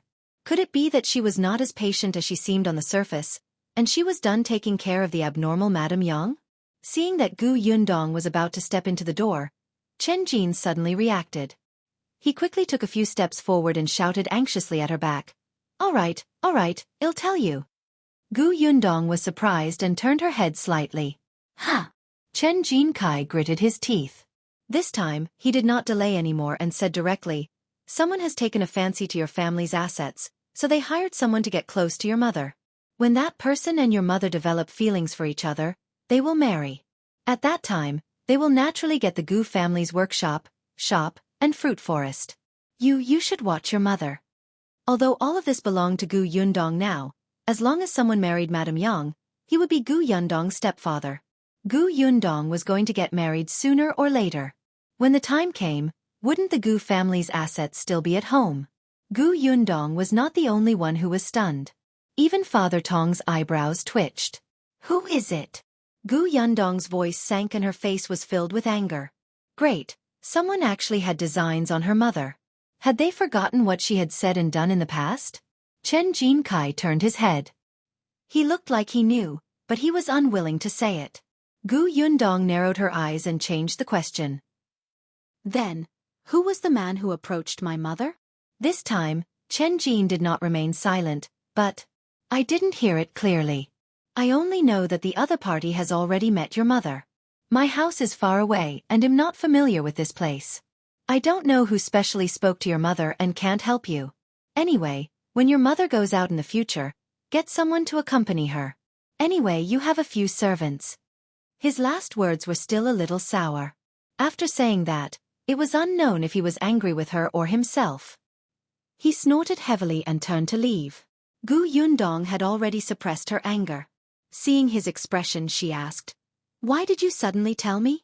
This time, I didn't promise you that you could enter the workshop. Someone comes frequently, Chen Jincai sneered.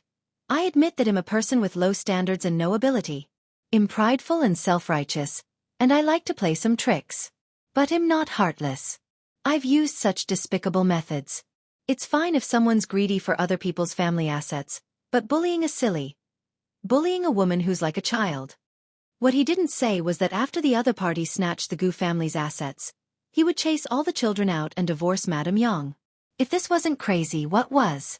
Of course, Gu Yundong could also guess this.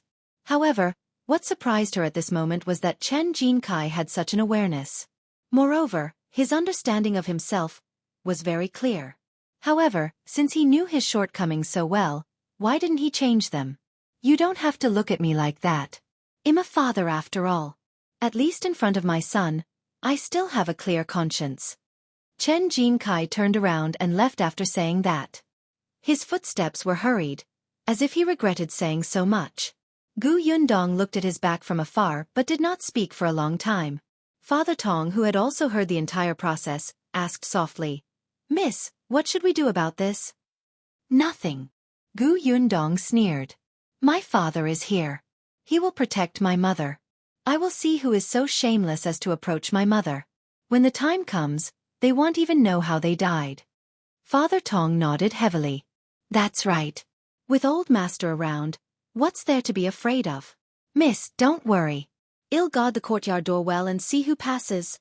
Halfway through his sentence, he suddenly paused and said awkwardly, Miss, I suddenly remembered that someone seems to come often. Who is it? Gu Yundong suddenly became energetic. He already had a suspect? Father Tong had a strange expression on his face. It's young Master Lu. Gu Yundong was speechless. What was he thinking? Don't worry, young Master Lu doesn't care about our family's assets. Gu Yundong rolled her eyes. Besides, he comes to freeload most of the time, right? Father Tong thought about it and felt that it made sense. Every time young Master Lu came here, He would take some canned food and fruits with him before leaving. Although he had given them money, he was definitely getting in through the back door. Yundong glanced at the courtyard. Her parents did not seem to be up yet, so she simply turned around and went to the Xiao family. Xiao Qingyuan was indeed not around. Mao and the other three followed him. There was only an old woman who had just been bought cleaning the courtyard.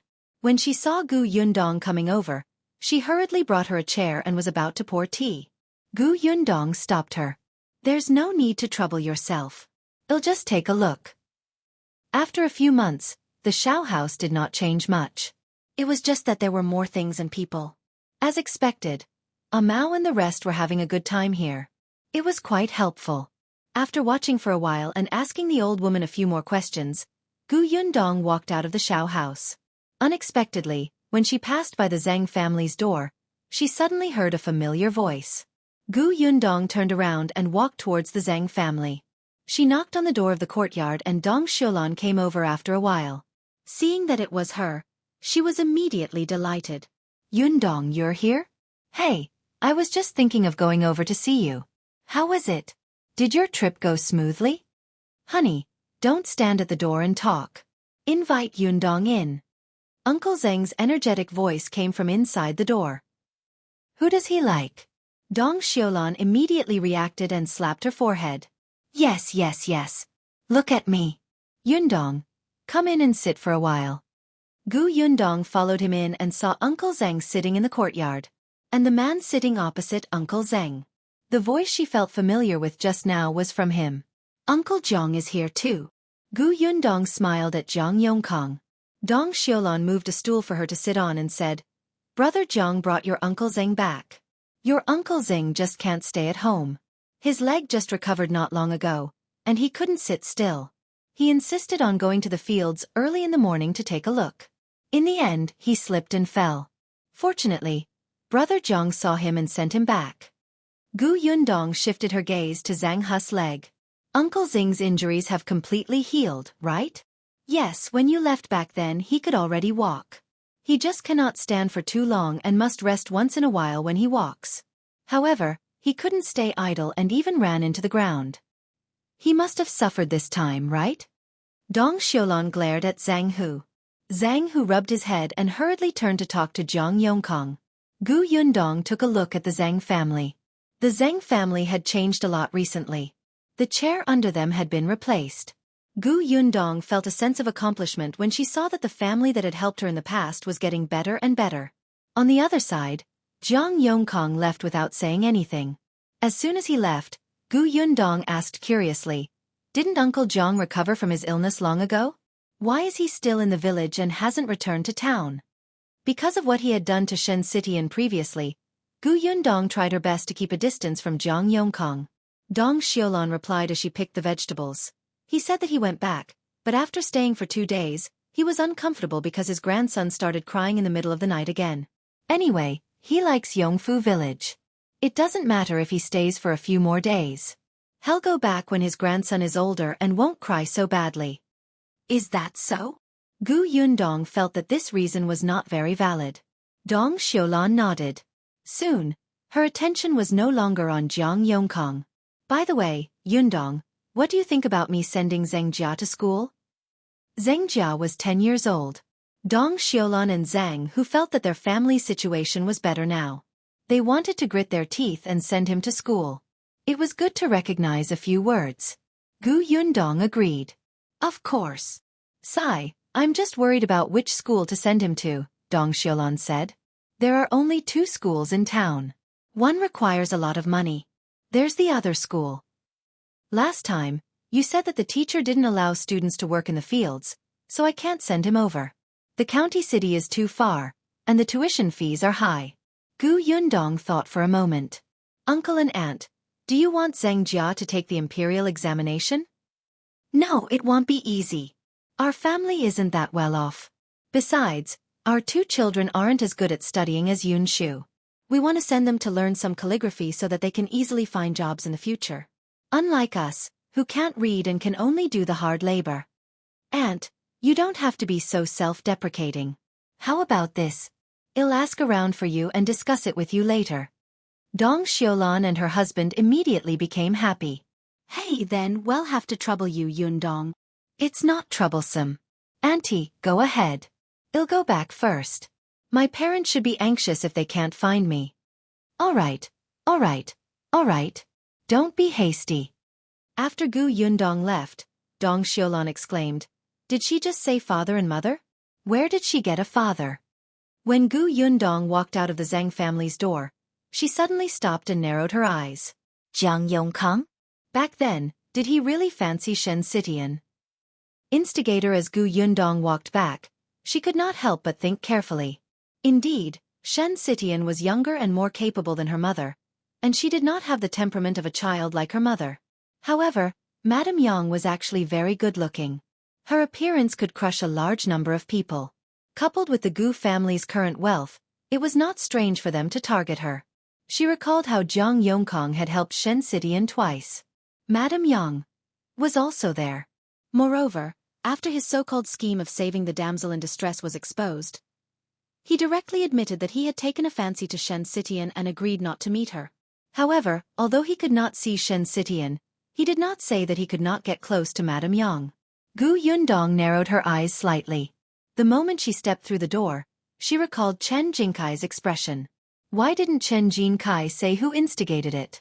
Firstly, he did not dare to say it. Secondly, he could not say it. He was defending the other party. Who was worthy of his protection? Gu Yundong suddenly thought of Madame Fang and her daughter. Yes, wasn't Jiang Yongkang living in Madame Fang and her daughter's house now? Chen Yulan married into the town, and Jiang Yongkang happened to be from the town. Chen Jincai wanted to say something but hesitated. He refused to say who had designs on her family, and Madame Fang happened to be his second aunt. Everything seemed to be right. Yundong, where did you go so early in the morning? Gu Yundong was stunned. When she came back to her senses, she saw Aunt Ke standing in front of her. She thought for a while and told her what happened just now. In the end, she asked, when I wasn't around, did Jiang Yongkang meet my mother?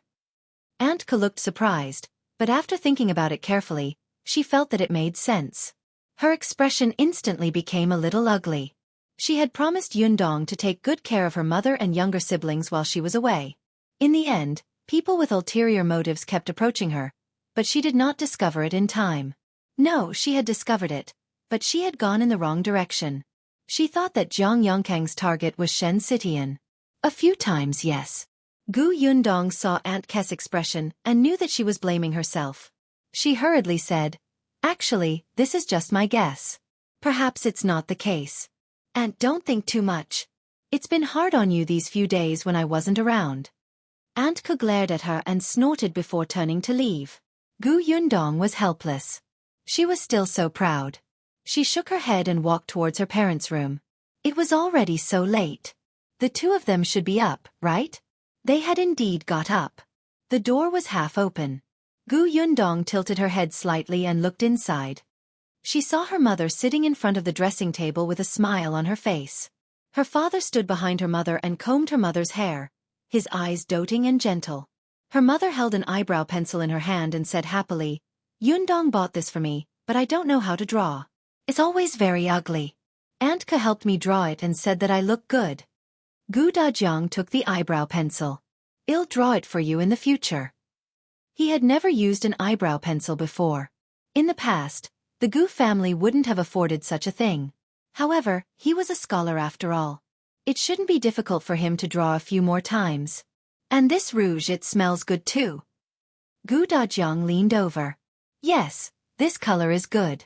It suits you. Apply it for me later. Okay. Gu Yundong was speechless. Damn it, she was fed dog food so early in the morning. Father, let me tell you. You're making me think of my brother Xiao. Don't regret it. However, Gu Yundong was happy to see Gu Dajiang and Madame Yang like this. An idea suddenly popped up in her mind. Perhaps it could confirm her guess. Should go around in the village. Why are you standing at the door? Gu Dajiang's awkward voice came from inside. It was only then that he saw his daughter standing at the door and felt a little embarrassed.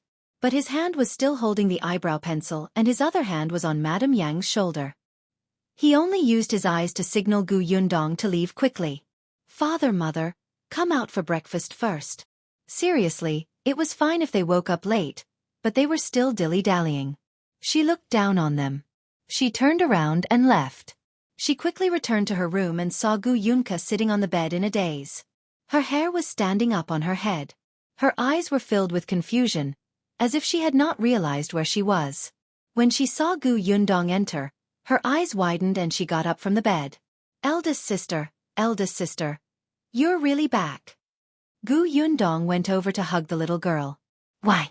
Do you still think you're dreaming? She brought her clothes and helped her put them on. The little girl shook her head and did it herself. She quickly tidied herself up. Yunshu and Yuanji also got up. After everyone sat down at the dining table, Gu Dajiang arrived late with Madame Yang. It was just that on Madame Yang's face. Sure enough, her father's skills needed to be improved. Gu Yundong was probably the only one who could not stop sighing. The other 3 children were eating happily and did not notice the small actions between their parents. Gu Yunshu was the happiest when the family was reunited. After breakfast, he said to Gu Yundong, "Eldest sister, can I take leave today and not go to school? You and father just came back. I have a lot to say." Before Gu Yundong could answer, Gu Dajiang frowned and said in disagreement, "How can you not go to school? Studying is important. How many people have studied hard for many years without daring to slack off? It's understandable that you're happy that your eldest sister and I are back, but you can't forget your studies." Gu Yunshu was a little disappointed, but he also understood that what his father said made sense. He took a sip of water, pouted, and said disappointedly, Okay. When Gu Dajiang saw this, he thought for a moment and said, "How about this? I'll send you to school. I haven't seen your teacher yet. It's only right for me to visit him." Gu Yunshu was elated, but soon Gu Yundong, who was beside him, poured a bucket of cold water on him. She had also finished eating. She wiped her mouth and said calmly, "There's no hurry to visit the teacher. It's fine to go another day." Gu Yundong looked at Gu Dajiang. "Father, you've just returned. It's better to go to the village chief's house first and let everyone in the village know that you're back so that there won't be any misunderstandings." Misunderstandings? What misunderstandings? But Gu Dajiang felt that what she said made sense. He had heard Gu Yundong talk about the situation in Yongfu village. He knew that the village chief here was completely different from the one in Gu village. He seemed to have taken good care of Gu Dajiang's family. Indeed, as the father of the children and as the patriarch in the family, he should pay a visit to the village chief's house. Hence, Gu Dajiang nodded. "You're right. Let's go over after dinner." As he spoke, he turned his head and stroked Gu Yunshu's head. "Yunshu, go to school with Yuanji today. I'll accompany you another day. Okay?" Gu Yunshu had no objections to eldest sister's words.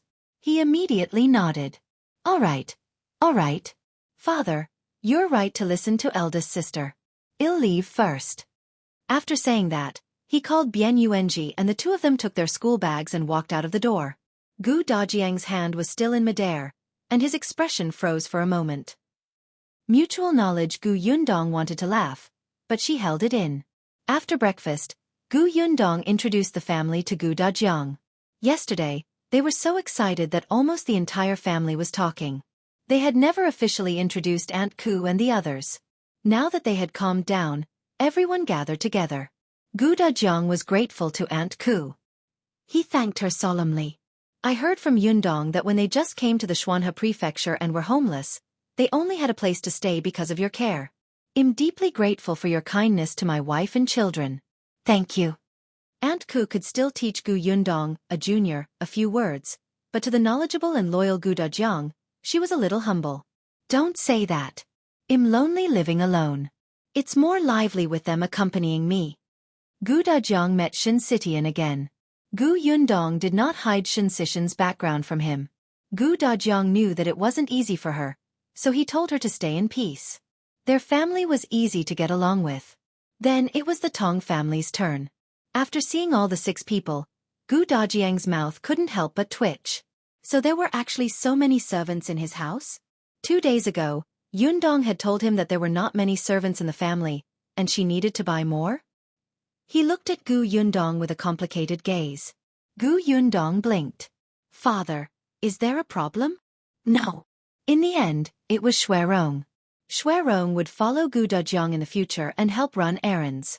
He had a calm personality and had stayed in a place like the Xian family for a few years. He was the most suitable person.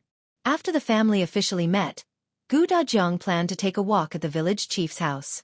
Just as he was about to leave with the gift box they had bought from the county yesterday, he was stopped by Gu Yundong. He looked surprised. What's wrong? Didn't you say you wanted to go to the village chief's house first? Yes, but you're going to dress like this?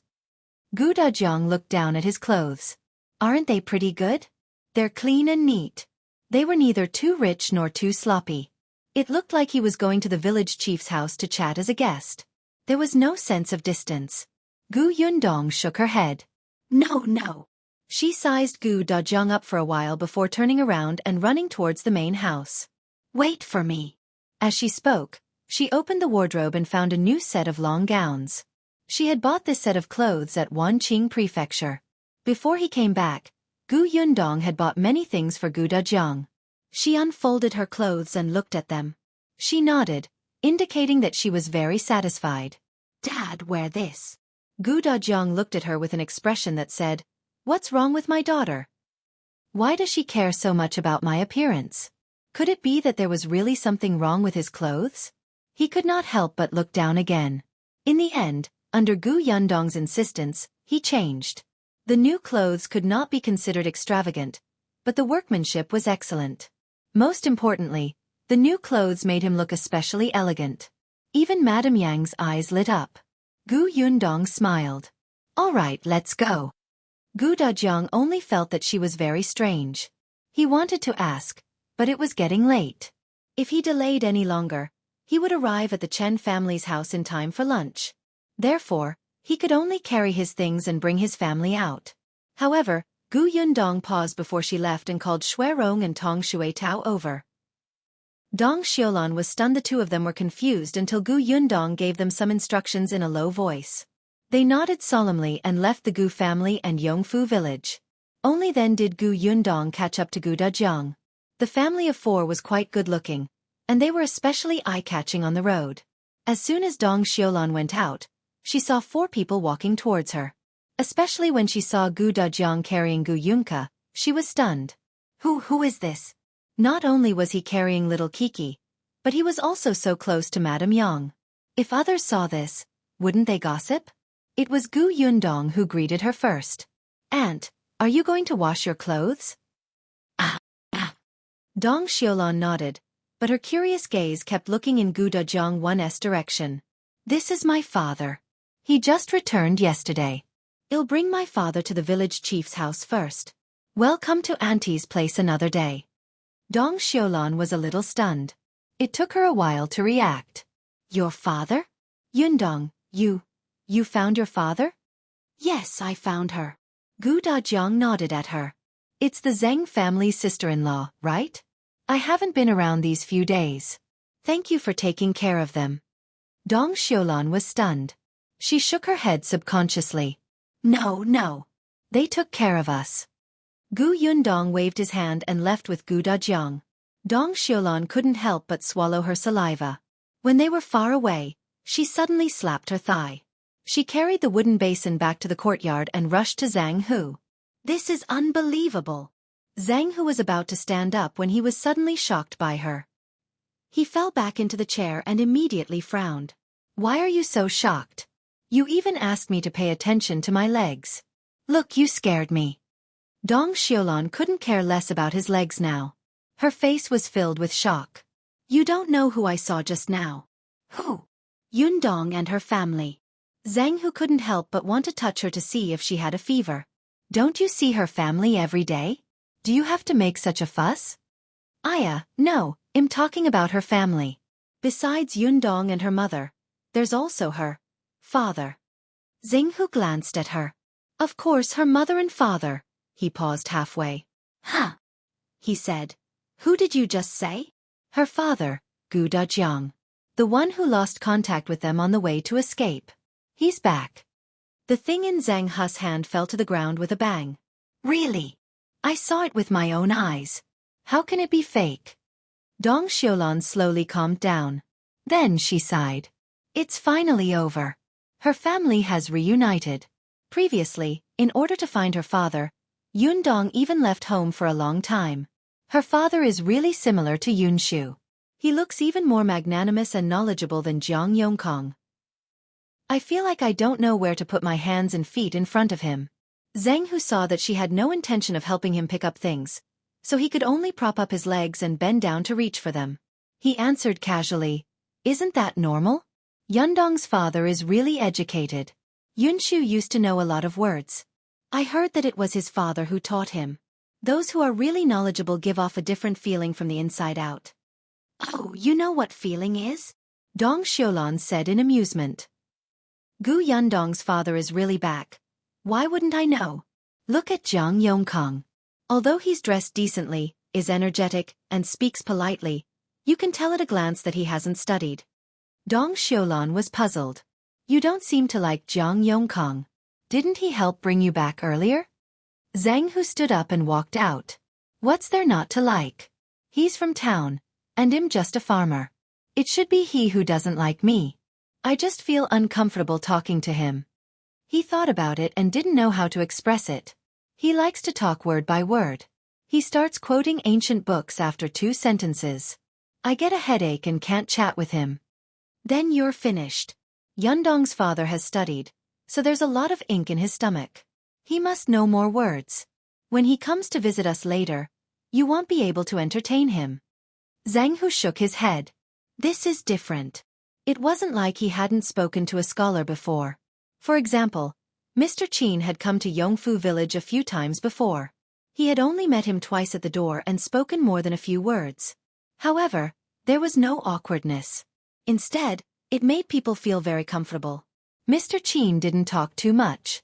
He just chatted normally. He talked about things others knew. Sometimes as he talked, others would forget that he was actually a man with a lot of experience. In Zhang Hu's opinion, this was a true scholar. Jiang Yongkong looked a little out of place. But no matter what, he had never seen Gu Dajiang before and did not know his personality. However, he was still very happy that the Gu family was reunited. It was not just his family. Many people in the village had seen them along the way and naturally knew that Gu Yundong's father had returned. For a moment, everyone began to discuss. Many people would stop them and ask questions. By the time Gu Yundong and the others reached the village chief's house, half an hour had passed. The first person to see them was Chen Jincai. He almost jumped up when he saw Gu Yundong. No, he had just gone to her not long ago, and now she was here. Was she going to settle scores with him? Gu Yundong smiled, and Gu Dajiang, who was beside her, spoke first. "Excuse me, is the village chief at home?" Only then did Chen Jincai stop his gaze on him. After a slight pause, he nodded. "He is. Come in." As he spoke, he turned around and called for his father. Chen Liang knew that Gu Yundong had returned, but he did not know that Gu Dajiang had also been found. When she saw them, she was really shocked and her eyes widened in surprise. In fact, his initial thoughts were similar to Aunt Kess. He also felt that Gu Dajiang was either gone or he was most likely remarried and had children outside. It was unlikely that he would return. Unexpectedly, he really appeared. Moreover, from the looks of it, he cherished Madame Yang, his wife. Chen Liang thought that it was no wonder that he could raise 3 children like Yundong and her siblings.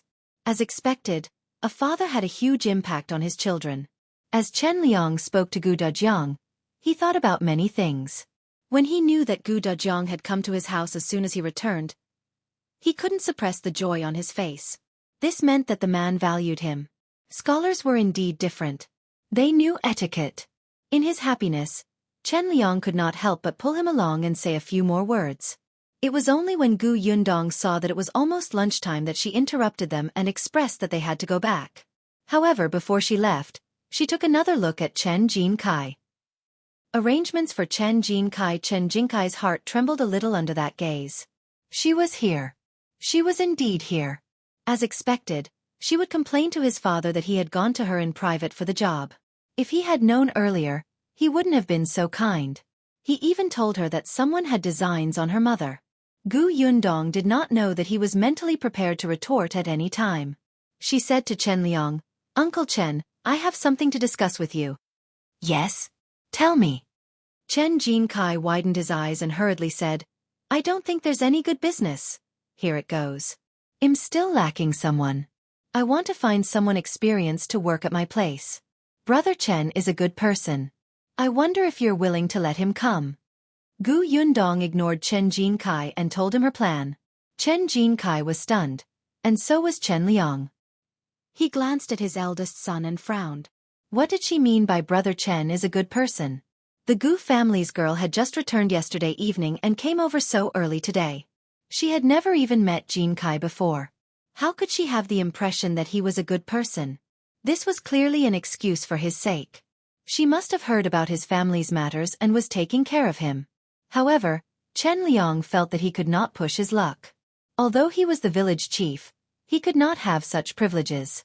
Moreover, his Jin Bao was already working in the Gu family's workshop and had even increased his salary last month. His eldest son would work there too? That was too unreasonable. Hence, Chen Liang shook his head. "Gu girl, I know you're taking care of our family, but there has to be a limit to everything. Your workshop doesn't lack people now. If you recruit one more person, your family will pay an additional salary. What if others find out and force you to accept them into the workshop?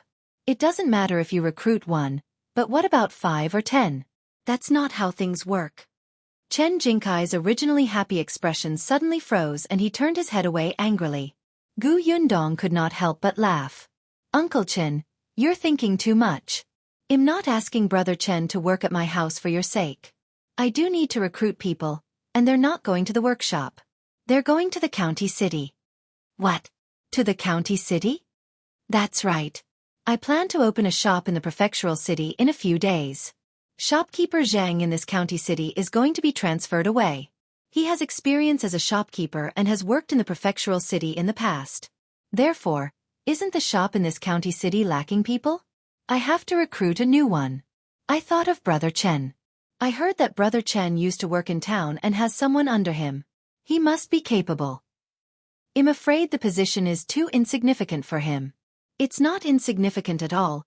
It's not insignificant at all." Chen Jincai quickly replied. He was full of smiles and almost cheered. He was really surprised. He did not expect that not only did the Gu family's younger sister not snitch on him in front of his parents, but she also gave him a job. As expected, she was indeed someone who did great things. Chen Liang was also stunned. Go to the prefectural city to open a shop? He had thought about this before and felt that it would happen sooner or later. However, he did not expect it to happen so quickly. Even Madame Zhou and the others, who had heard the commotion not far away, were very surprised. But soon, this surprise was replaced by surprise. Chen Jincai could not help but cough lightly. He tugged at Gu Yundong's hand slightly and asked, Sister Gu, so you want me to go straight to the county city as the shopkeeper?" He could. Gu Yundong gave him a strange look. "Dream on." "Bring me along." She did not stand on ceremony and interrupted his fantasy. Not a shopkeeper, but a shop assistant. The smile on Chen Jincai's face froze as expected. He looked at her with a shocked expression. "Then, who will be the shopkeeper?" "Zhuangzi," Gu Yundong said matter-of-factly. "He's been working for Gus for a long time and is already very experienced. Moreover, he's familiar with the process and knows the guests. It's only natural for him to be promoted to shopkeeper." Chen Jincai felt as if he had been hit by a stick. Zhuangzi? That hooligan? He had never thought that he would one day be a worker under a hooligan that he had once looked down on. Wasn't this cutting his heart? He retracted his thoughts. This girl from the Gu family was simply too cruel. Gu Yundong saw the change in his expression and asked with a smile, "Brother Chen, are you unwilling? But if our shop needs a shopkeeper, they have to start as a shop assistant. Even shopkeeper Zhang used to be a shop assistant in the prefecture city for a few years." As she spoke, she sighed slightly. "Since you're unwilling, forget it. Thinking about it, it makes sense. After all, Brother Chen used to be a manager. It's indeed a waste of your talent to be a shop assistant. It seems that I can only find another person." Chen Jincai's eyes widened and he instantly blurted out, Who said I'm unwilling? I'm very willing. Not only Gu Yundong, but even Chen Liang looked at him in surprise. Chen Liang had come to understand his son during this period of time. He was indeed a little ambitious. He always missed the days when he worked in town. It was as if he was still a small manager. Chen Liang almost raised his hoe to hit his head a few times. When he heard that his son was going to be a shop assistant, Chen Liang also felt that it was impossible. Who knew that his son would actually agree? Perhaps sensing his strange gaze, Jincai immediately said, "So what if he's a shop assistant?" "He's a shop assistant in the county. Wouldn't he be more knowledgeable than a small manager in town? Besides, if I work hard, I can become a shopkeeper." Chen Liang felt that these words were more like his son's. He looked at Gu Yundong, who smiled and said, "So you've agreed?" "Agreed," Jincai said. Chen Liang thought about it and nodded. "All right, but you still have to wait for a few days. I'll come and look for Brother Chen then." Gu Yundong had already stood up. "Uncle Chen will leave first." Chen Liang sent them to the door, paused, and walked back. However, there was a smile on his face in the end, especially when he saw that his wife, Madame Zhou, also looked like she had been relieved of a burden. She felt at ease. Chen Jincai's wife, Madame Wei, was also overjoyed. She turned around and followed Chen Jincai into the house. She leaned close to his ear and whispered, "When you go to the county city, bring me along. I'll take care of your laundry and food." Chen Jincai's smile faded slightly. He frowned and said, "Why would I bring you along? I'm just a small shop assistant." When Zhuangzi was a shop assistant, did he bring anyone along? Isn't that because Zhuangzi hasn't married yet? That won't do either. It wasn't easy for me to find a job. Don't make trouble for me. If I lose the job, you will have to support me. Stay at home for a few more years. When I become a shopkeeper and my salary is high, I'll bring you there." Madame Wei was furious and stormed out of the room. At this moment, Gu Yundong, who had already left the Chen family, was walking very slowly. She would occasionally look around. Love rivals meet Gu Dajiang found it strange. "Didn't you say that it's getting late? The weather is so hot. Let's go back quickly." Gu Yundong was a little disappointed that she did not see the person she wanted to see. Seeing that Miss Gu Yunka was feeling so hot that she was fanning herself with her small hands, her heart ached. She quickened her pace. "Let's go. I'll make you something delicious when we get back." The little girl instantly felt no heat and nodded with bright eyes. "What is it?" "It's cold." When her family built the house, they had dug an ice house. Some ice was stored in the winter. Although it was not much, it was enough to make some snacks. The little girl immediately grabbed her hand, wanting to get home as soon as possible. Gu Yundong had no choice but to let her pull along. Unexpectedly, after taking a few steps, a person suddenly walked over. Gu Yundong narrowed her eyes and stopped. "Uncle Jiang." When Jiang Yongkong heard the voice, he first looked at Gu Yundong and Gu Yunka, then at Gu Dajiang and Madame Yang, who were standing behind them. Before he could say anything, he heard Gu Yundong's smiling voice. "Father, this is Uncle Jiang. He lives in town and is staying in our village for the time being." Gu Dajiang looked at her strangely. He had met many villagers before, but most of them were only greeted with smiles. It was abnormal to introduce someone who wasn't from Yongfu village so seriously. However, he was able to stay calm. He nodded at Jiang Yongkong. "Brother Jiang, come to my house when you're free." Jiang Yongkong felt that his throat was blocked, and he couldn't say a word. Along the way, almost everyone in the village was talking about Gu Yundong's father. They were talking about how tall and handsome he was, how refined and elegant he was, and how the family was happy and warm. These words rang in Jiang Yongkang's ears, especially ear-piercing. He sneered in his heart. These people really knew how to exaggerate. Happy? Handsome? If this man was really so good, would he have taken a fancy to Madame Yang?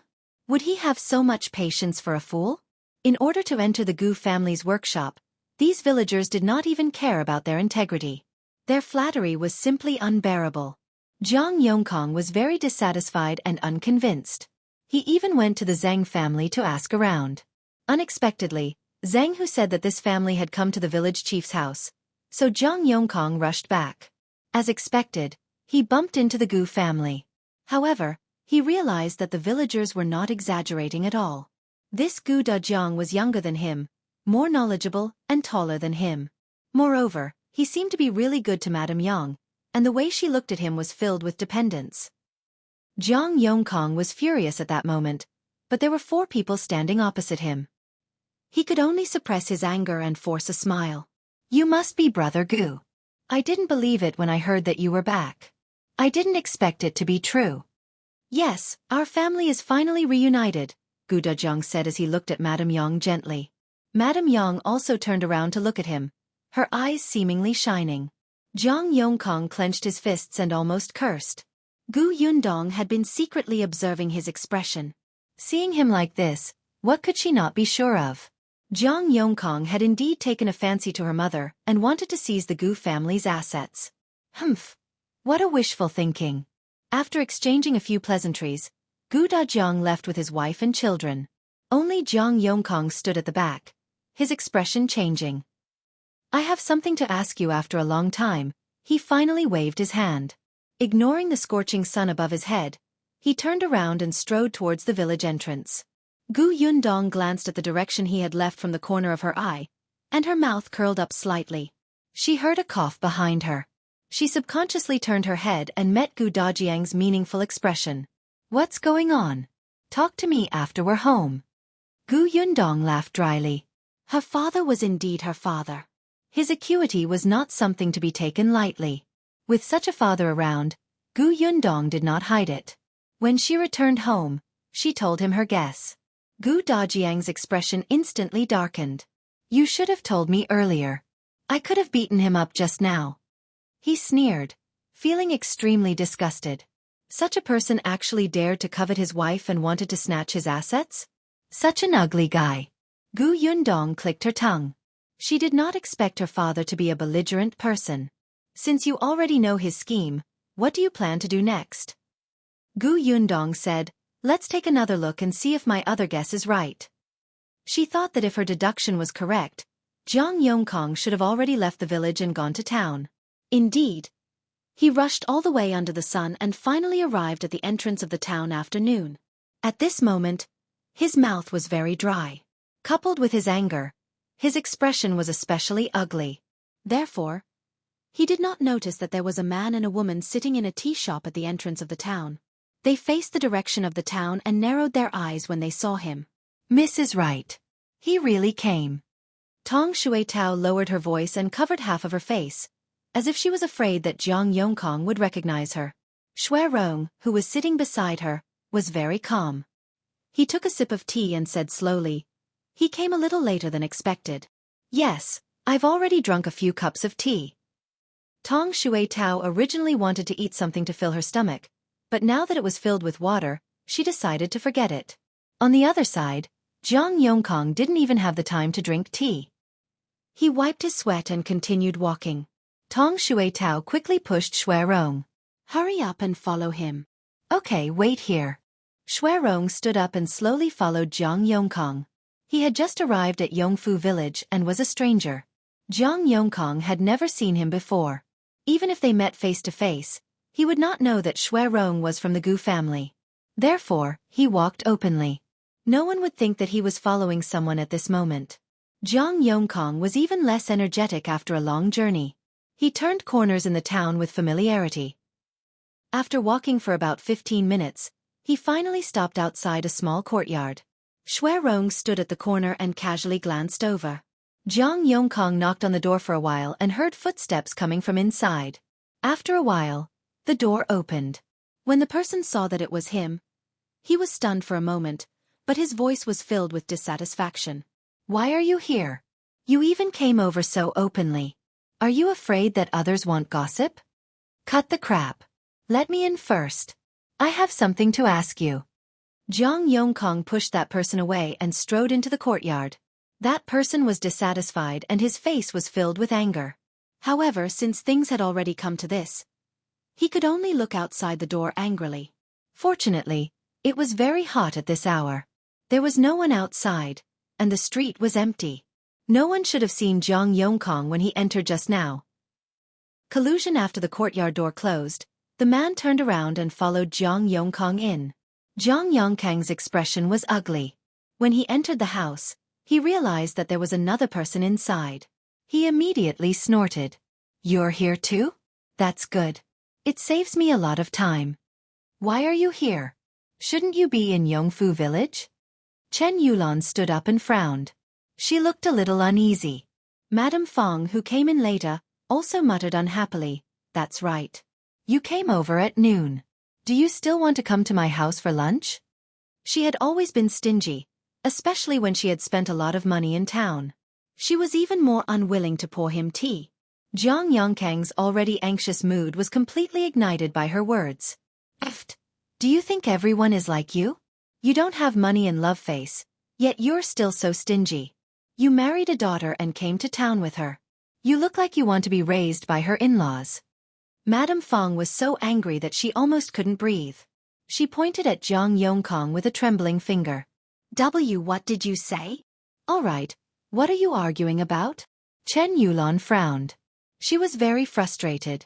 She stood between the two of them and said, "What's going on? Uncle Jiang, did something happen when you came to town at this hour? Is Gu Yundong back?" Zhang Yongkang immediately shifted his gaze, but his anger did not diminish. "You still dare to say that? Yes, she's back. Not only is she back, but she also brought her father back." Madame Fong and her daughter were stunned. "How is that possible? How is that impossible? I saw Gu Dajiang with my own eyes before I came. Now, everyone in Yongfu village knows that he's back. His family has reunited and is harmonious. It has nothing to do with us." Madame Fong opened her mouth and looked at Chen Yulan in disbelief. The latter shook his head in a daze and fell into a chair. She muttered softly, "How is that possible? Back then, Gu Xianer clearly told me that Gu Dajiang was already dead. On the way to escape, his father Gu Dai lured all the bandits to Gu Dajiang's side to escape. There were more than 10 bandits. How could Gu Dajiang have survived?" Yes, although Chen Yulan had only met Gu Xianer once, the two of them hated Gu Yundong to the core and did not want her to have an easy time. That was why they wanted to cause trouble together. It was Gu Xianer's idea to get someone to seduce Madame Yang. After all, Gu Xianer knew better. She had told Chen Yulan that Gu Dajiang was already dead. Madame Yang was a fool, and a very stubborn fool at that.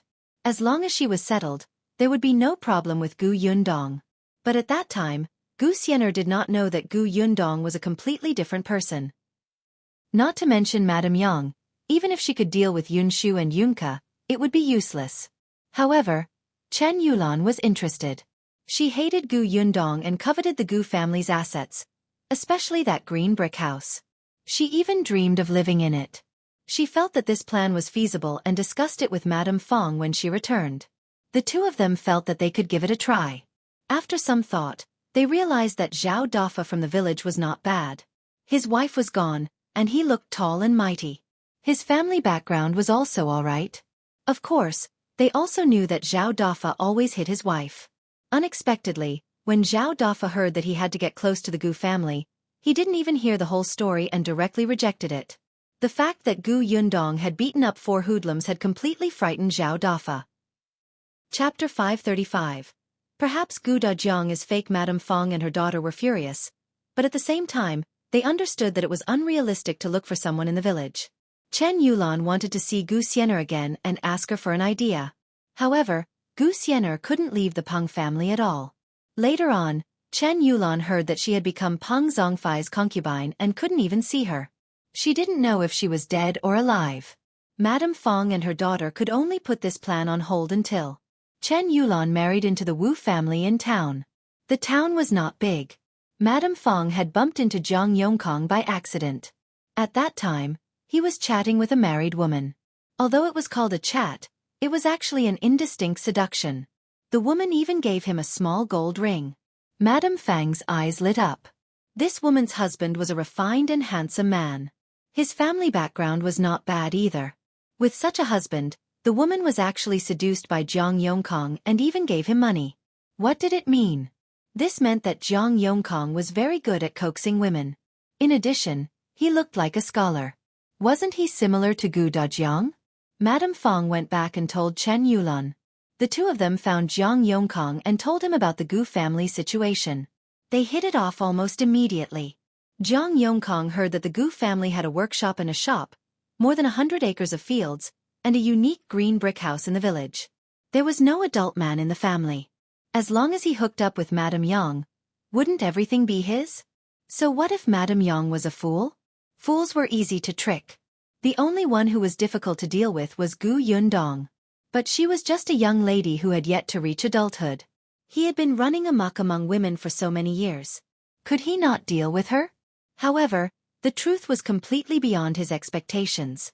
There were servants in the Gu family. It was as difficult as ascending to the heavens for him to get close to Madame Yang. However, after seeing the Gu family's assets, he was still indignant. He had to give it a try. However, after so long, he still did not make any progress. Jiang Yongkong was furious. The information you gave me was wrong. Gu Dajiang is alive and well. You're wasting my time. Don't push the blame onto us. Why don't you say that you're useless? It's been half a year. You can't even take down a fool, yet you still dare to say that you are the lady's man. If you hadn't delayed and taken down Madame Yang before Gu Dajiang returned, the Gu family would have been ours long ago. Gu Dajiang wouldn't have had anything to do with it. Madame Fong sneered and felt a little regretful. Perhaps this person was not capable to begin with. She had misjudged him. Jiang Yongkang's face turned red.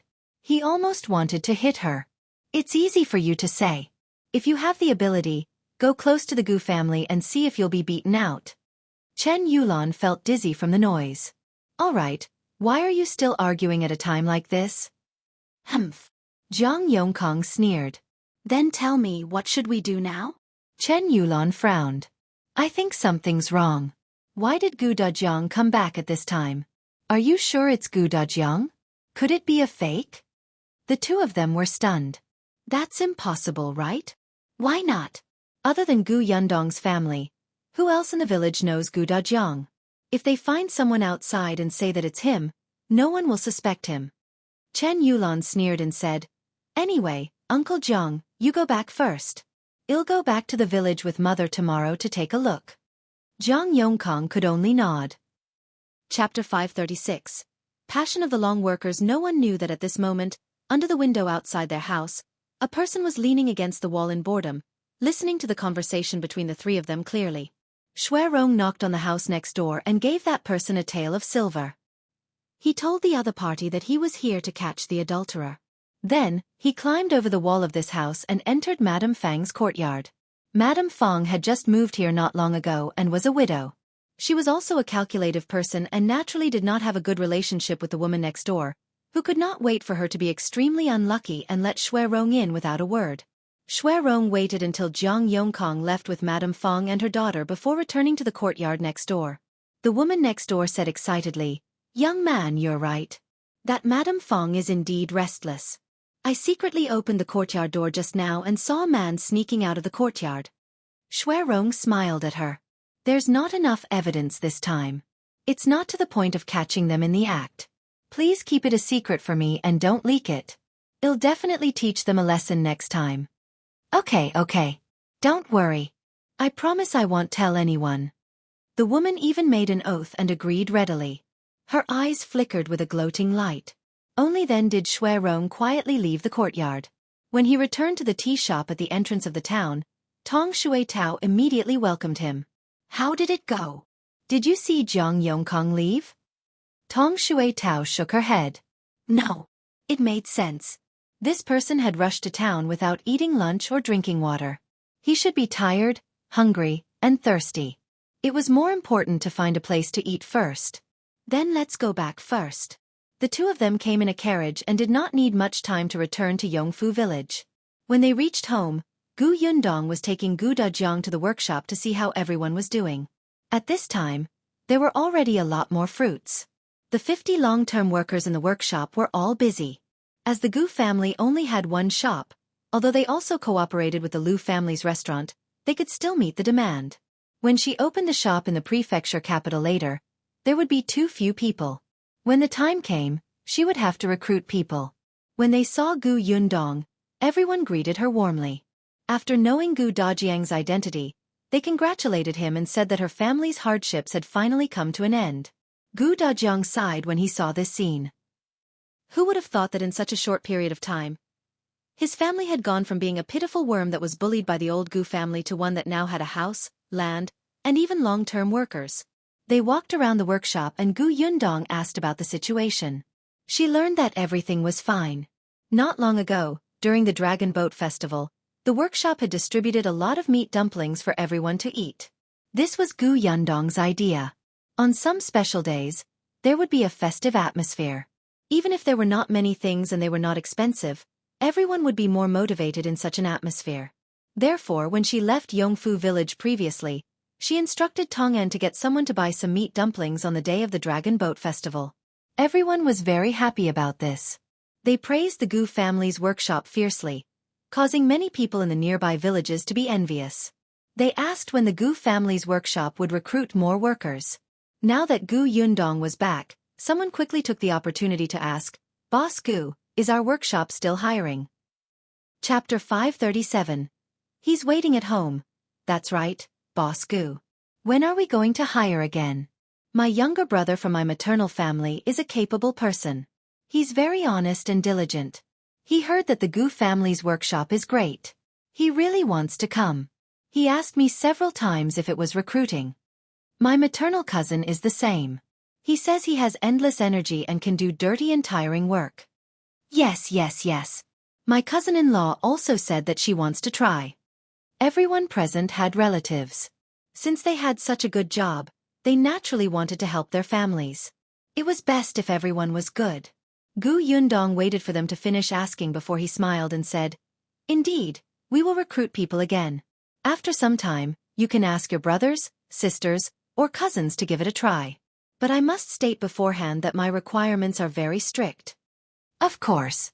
If they don't match, just don't use them. That's right. We came in with our own abilities. We can't let people who don't work hard come in to fool around. Yundong said goodbye to them before leaving the workshop with Dajiang.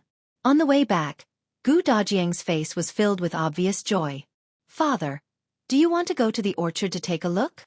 When they reached home, Yundong took a sip of water and asked. Dajiang shook his head. "Well, go another day. Your mother is tired after half a day." Yundong almost choked on the water. No, she felt that it was better to stay away from them. She was afraid that she would be stuffed to death sooner or later if she were to eat dog food after every few words. Yundong waved her hand and hurried out of the central room.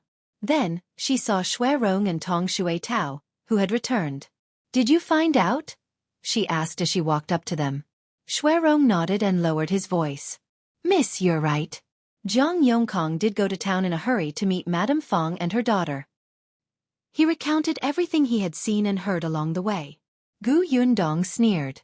"So they will come to Yongfu village tomorrow?" "Yes. Sure, just in time."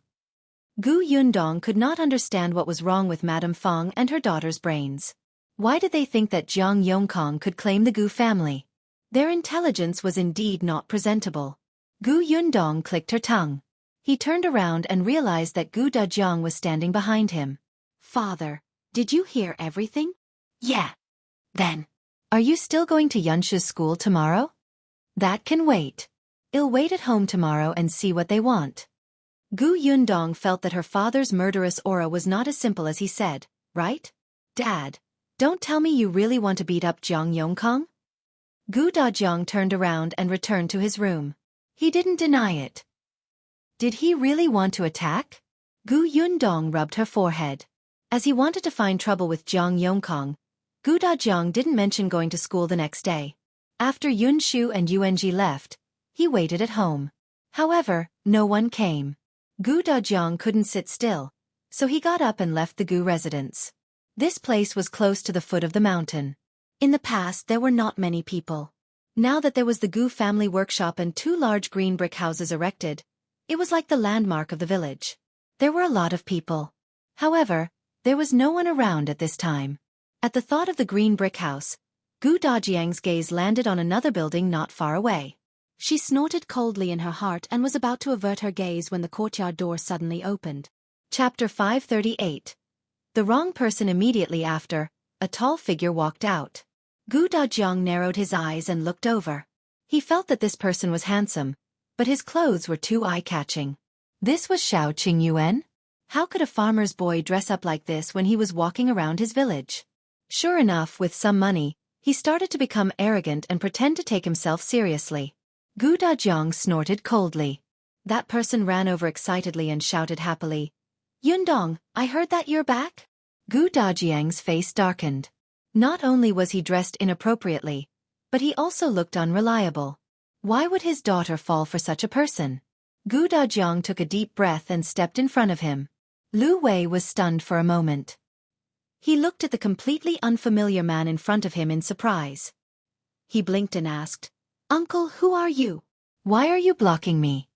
"You're Xiao Qingyuan?" Gu Dajiang felt that he had to confirm it first before deciding how he should treat him. Lu Wei was surprised. He wanted to shake his head subconsciously, but he quickly reacted. The man in front of him was very unfamiliar, but his eyes revealed strong hostility and contempt. Oh, where did this crappy old man come from? He actually dared to look down on his brother and wanted to harm him?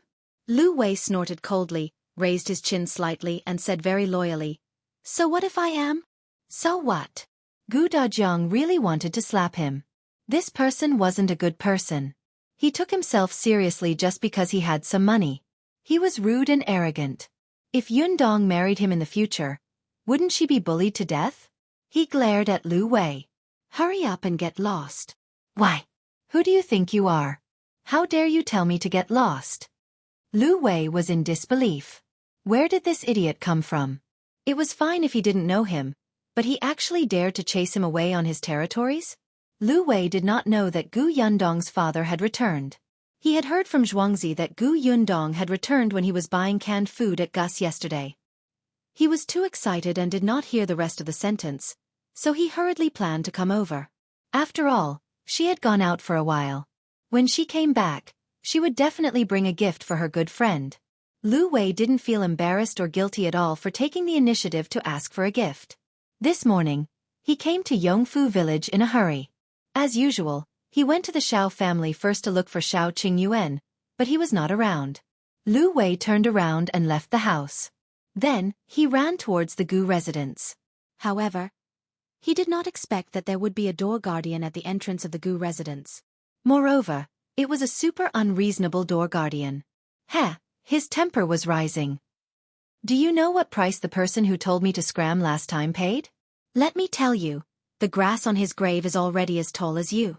If you know what's good for you, quickly move aside. Otherwise, do you believe that it'll break your legs? Seriously, where did this lunatic come to the Gu family to behave atrociously?"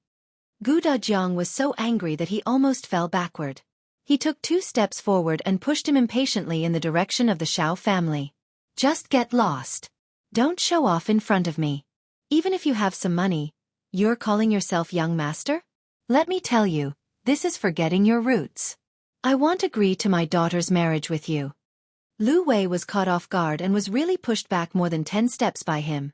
It was not easy for him to stabilize himself, and smoke almost came out of his head. Who wants to marry your daughter? Don't flatter yourself. Chapter 539. Breaking his head, Gu Dajiang felt that he had pushed him far enough. He immediately retracted his hand and ignored him. He turned around and returned to the Gu family. Lu Wei felt that he was being looked down upon like never before. He even raised his fist. Where did this lunatic come from? It's simply ridiculous. Let me tell you. Ah! A low cry suddenly came from behind. Lu Wei was stunned. He realized that he had swung his fist too hard just now and hit the person behind him. He immediately turned around and saw the woman he had hit covering her face and retreating. She accidentally stepped on a rock and fell backward. "Be careful." Lu Wei reflexively reached out and grabbed her waist to prevent her from falling to the ground. When Gu Dajiang heard the commotion behind him, he turned his head and happened to see this scene. He was instantly infuriated. It was fine if he was unreliable and rude, but now that he was clearly engaged to Yundong, he was still hugging another woman. What was wrong with him? Gu Dajiang looked around. He wanted to find a stick to smash his head. Lu Wei did not know that his life was about to be in danger. He steadied the woman's body and wanted to let go of her. Unexpectedly, the other party grabbed his clothes tightly with a frightened expression. Lu Wei. Young Master Lu, thank you. The woman's voice was like a mosquito's, with a trace of shock. Lu Wei trembled unconsciously and hurriedly let go of her. The woman looked up. Only then did he feel that she looked familiar. It was just that. He couldn't remember where he had seen her before. But he apologized anyway. I hit you just now. I'm sorry. It's not young Master Liu's fault. I stood behind young Master Lu rashly. I just wanted to greet young Master Lu. I didn't expect this to happen.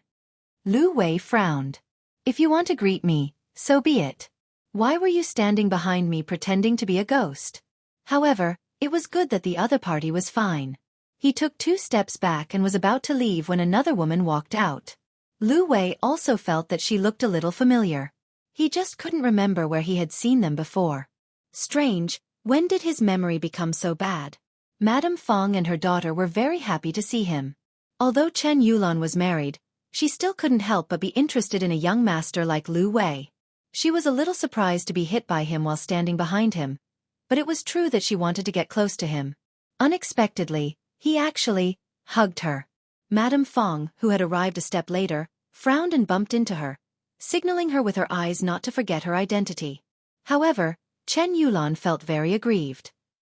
She had known young Master Lu for a long time and had interacted with him before she got married. Young Master Lu had a good impression of her and his attitude was very good. At that time, as long as she worked hard, she might be able to become the young madam of the Lu family. Unfortunately, Madame Fong disagreed. Lu Wei didn't know what Chen Yulan was thinking. Otherwise he would have vomited blood. Shui Rong heard the commotion outside the door. When he saw Lu Wei acting like a rich second-generation heir and heard him admit that he was Xiao Qingyuan, he had a bad feeling. He quickly ran in to tell Gu Yundong. Thus, when Gu Yundong came out, she saw that her father had finally found a stick. He walked angrily towards Lu Wei and raised his hand, wanting to beat him up. Gu Yundong gasped and hurriedly shouted, "Father, stop!" Chapter 540. He can bend and stretch with a thick skin. Gu Dajiang's raised hand paused. Lu Wei suddenly turned around and saw the stick that was inches away. He immediately screamed and jumped to the side. You're indeed a lunatic. You actually still want to hit me. Do you really think I'm weakling?" As he spoke, Lu Wei was about to make a move. However, Gu Yundong suddenly rushed over and slapped his hand away. "What are you doing? He's my father." She knew that Lu Wei had practiced martial arts. Although he only had amateur martial arts skills, it was more than enough to deal with the weak Gu Dajiang. Lu Wei almost fell to the ground. When he stabilized himself, his eyes widened in shock. His fingers trembled fiercely, and he looked like he was about to go crazy. What did you say? This lunatic is your father? Lu Wei, what did you say?" Lu Wei suddenly took a step back, but he still looked incredulous. On the other hand, Gu Dajiang snorted and said to Gu Yundong, "I knew it. He's unreliable. You shouldn't marry a man like him. You were indeed lying to me about his advantages of maturity and stability.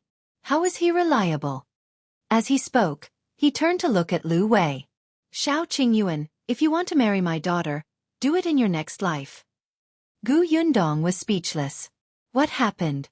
Lu Wei was speechless. Wait. Did he do something wrong to hurt his brother again? Fortunately, Gu Yundong was quick-witted and immediately reacted. She did not know whether to laugh or cry. "Father, he's not Xiao Qingyuan." "What?" "But he said he was." He glared at Lu Wei with a look that said, "I dare you to deny it." This time, Lu Wei's brain finally functioned normally. He immediately took a step back and bowed 90 degrees to Gu Dajiang. He said sincerely, "Uncle, I was wrong. I failed to recognize you and didn't speak properly. I'm worse than a beast. If you want to hit or scold me, just do it. Please teach me seriously so that I won't make the same mistake again." Gu Dajiang was speechless. What kind of people had he met recently? Could it be that everyone who was related to Xiao Qingyuan had such a thick skin?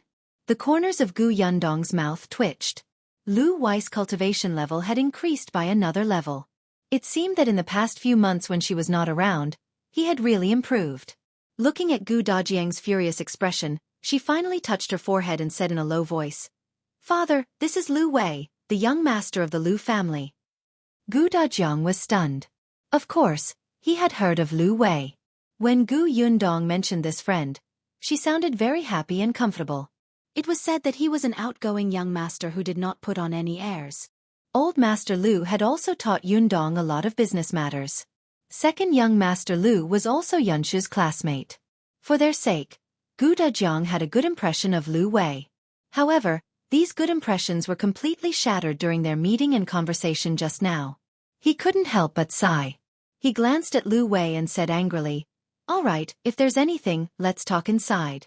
Stop making a fuss. Who calls a woman's maiden name at the entrance?" "Yes, you're right. I won't do it again." Gu Dajiang had no temper toward such people. He turned around and left. Seeing this, Lu Wei heaved a sigh of relief and hurriedly followed. Madame Fong and her daughter stayed where they were. What about us? Chapter 541. Too touching. Gu Yundong seemed to have just discovered the mother and daughter. She turned around in surprise. "Aunt Fong, why are you here?" Madame Fang's eyes twitched. "We've always been here." "Really? I'm sorry, I didn't notice just now." Gu Yundong smiled sweetly and sincerely. However, Madame Fong and her daughter felt that she was very detestable. She was clearly ignoring them on purpose. However, when she thought of her motive for coming today, Madame Fong suppressed the anger in her heart and squeezed out a smile. She said politely, "Your eyes were on young Master Lu. No wonder you didn't see us. By the way, this is..."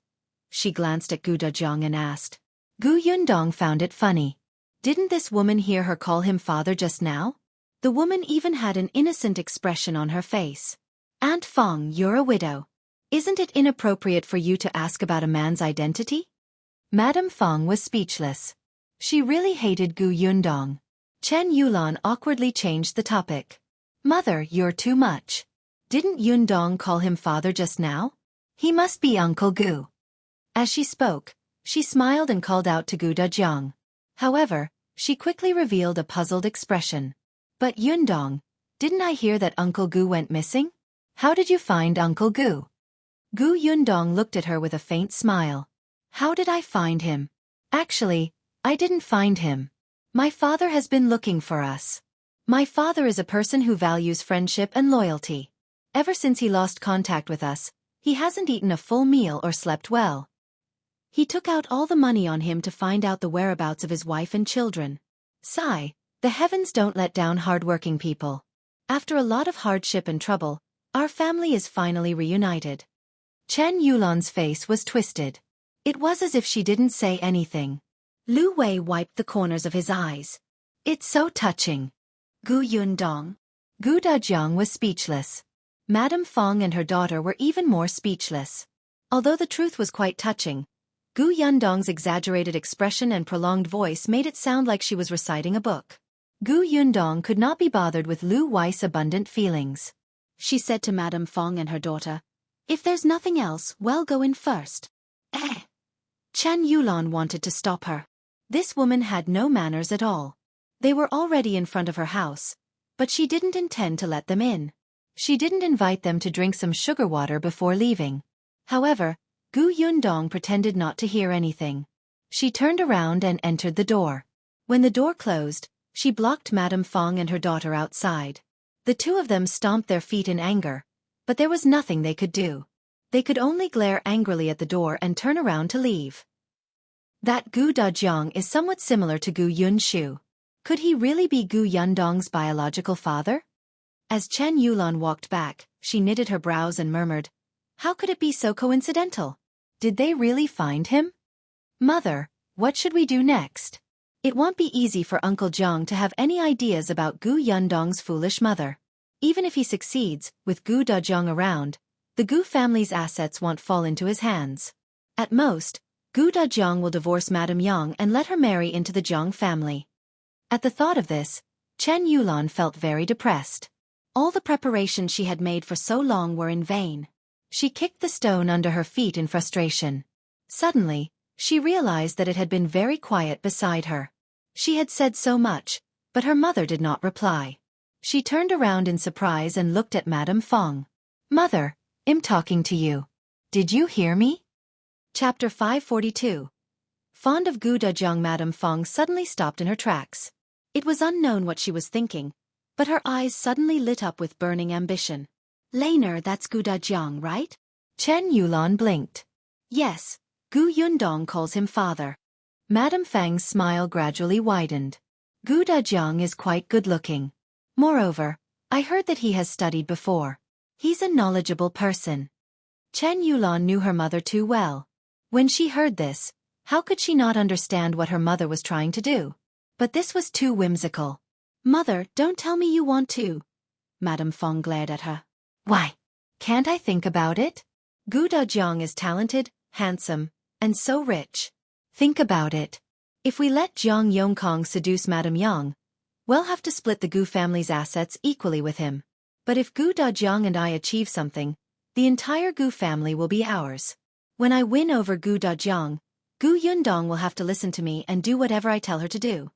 Chen Yulan felt that this matter was unreliable. But Gu Yundong just said that Gu Dajiang values the mother and daughter very much. He even suffered a lot to find them. What do you know? Don't others say that the more you lack something, the more you stress it? Look at how confident she is. She's clearly afraid that others will see that Gu Dajiang doesn't care about them. That's deliberately for outsiders to see. With Madame Yang's appearance, which man has the patience to coax her? But this is just your guess, mother. What Chen Yulan didn't say was that regardless of whether Gu Dajiang really looked down on Madame Yang, at least she was good-looking. Although her mother was not bad, she was still far inferior to Madame Yang. However, on second thought, so what if Madame Yang was good-looking? She was a fool who did not even understand the relationship between a man and a woman. Men were the most impatient. They could still coax her for a day or two, but after a long time, they would probably be tired of her. Then, it was not a bad idea to let her mother try. I'm just afraid that it won't be easy to get rid of Uncle Jiang. Madame Fong waved her hand. It's fine. I'll talk to him. Chen Yulan did not say anything else. The two of them returned to Chen Liang's house with their own thoughts. Now that Madame Fang's courtyard had been rented to Jiang Yongkong, they naturally had to stay at Chen Liang's house. Not only the two of them, but Chen Yulan's husband, Wu Chong, was also present. He was talking to Chen Liang and the others. The Wu family also opened a small shop in town. In the beginning, Wu Chong and Chen Yulan were engaged because of Chen Jincai. After all, at that time, Chen Jincai was still a small manager in the workshop in town. Although there were few people he was in charge of, he still had a little power in his hands. For example, the goods his shop had to buy were partly decided by him in terms of price and time. Who knew that Chen Jincai would be sent home as soon as he got married to Chen Yulan? He could only be considered a farmer now. It was said that he had to work in the fields every day. Now that he looked at it, didn't the man's hands and face look much rougher? In the past, when Chen Jincai saw him, Chen Jincai always held his head high and was extremely confident. Occasionally, he would teach Wu Chong as his wife's uncle and even warn him not to bully Chen Yulan. Wu Chong was actually very unhappy. He was just a small manager. Did he really treat himself as an elder? Now that he saw Chen Jincai again, he suddenly had a sense of superiority. So what if he was his wife's uncle? So what if he was older than him? Wasn't he just a farmer who buried his head in the fields every day? Chapter 543. The Chen family's displeasure. Wu Chong was proud in his heart, and he could not help but show it on his face. He was no longer as humble towards Chen Jincai as before. Instead, he looked like he did not think much of him. Although the in-law's eldest uncle was the village chief of Yongfu village, he could not reach into town. His eldest cousin was now a farmer, and his second cousin was said to be working in some workshop. Oh right, it's a workshop in Yongfu village. It's not very promising. In Wu Chong's opinion, there was something wrong with the Chen father and son's brains. They actually degraded themselves to be long-term workers in the village's workshop. What were they thinking? Wu Chong felt that his in-laws could no longer help him. He didn't care much about Chen Yulan's visit today. However, he wanted to vent his secret pride. He just wanted to see Chen Jincai's miserable state. Unexpectedly, Chen Jincai was different from what he had imagined. He seemed to be very happy with the hoe. Wu Chong could not vent the joy in his heart, so his face remained dark. Chen Yulan came back at this time. When Wu Chong saw her, he wanted to return to town as soon as possible. He didn't even want to stay for dinner. However, Chen Yulan didn't agree. Mom isn't back yet. Let's have lunch before we leave. I saw that eldest aunt and sister-in-law are busy in the kitchen. It's not good to leave just like that. Madame Wei happened to hear this when she came in with a teapot to add water to them. She pursed her lips secretly. When she returned to the kitchen, she could not help but mutter to Madame Song. She knew that we were busy in the kitchen, but she didn't come in to help. Didn't you see that young master's eyes were almost rolling up to the sky? I didn't know before, but now I realize that he's just a superficial person. Madame Song snorted coldly.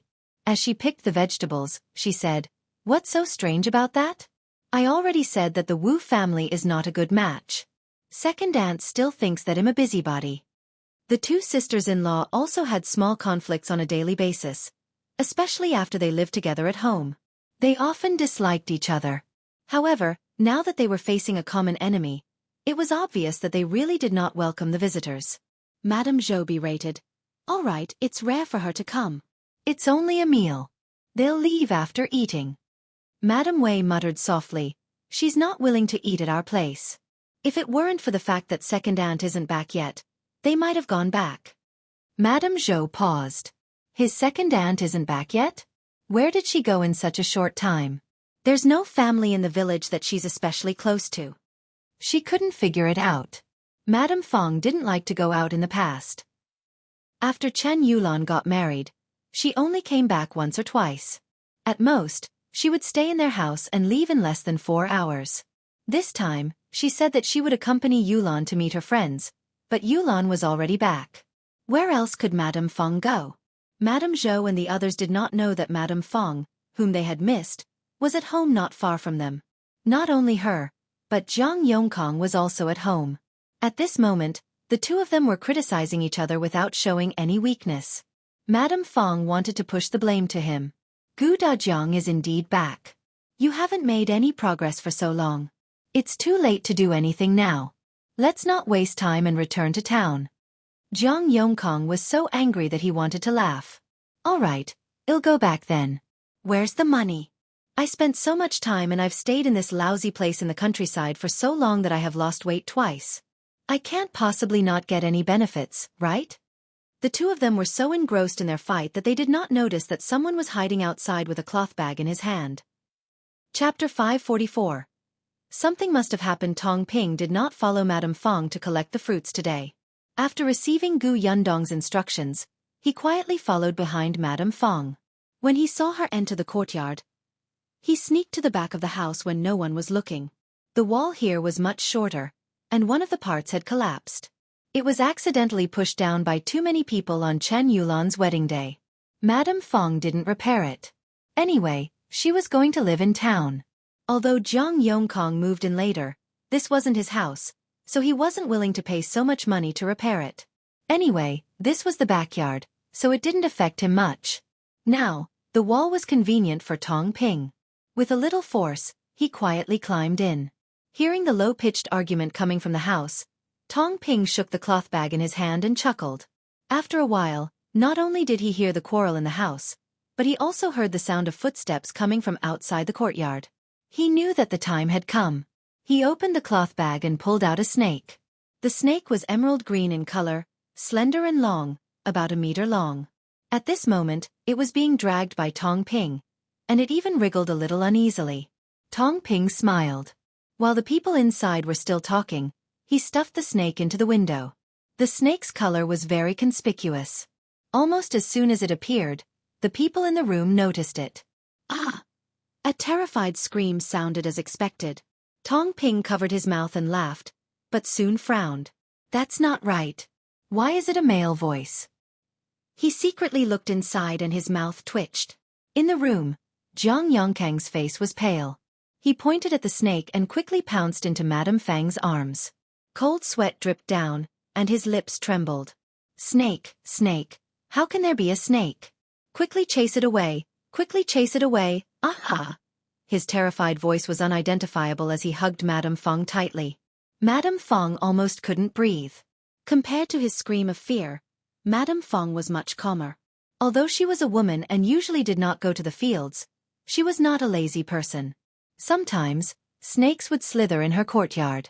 She was already used to encountering snakes, insects, rats, and ants in the countryside. Although she was shocked by the sudden appearance of this snake at first, she quickly calmed down after seeing it clearly. Let go. What are you afraid of? This is an emerald green snake. It's not poisonous and is especially timid. Look, it's frightened by you. Zhang Yongkong shook his head desperately. He didn't hear what she said at all. He felt that his heart was about to jump out of his chest.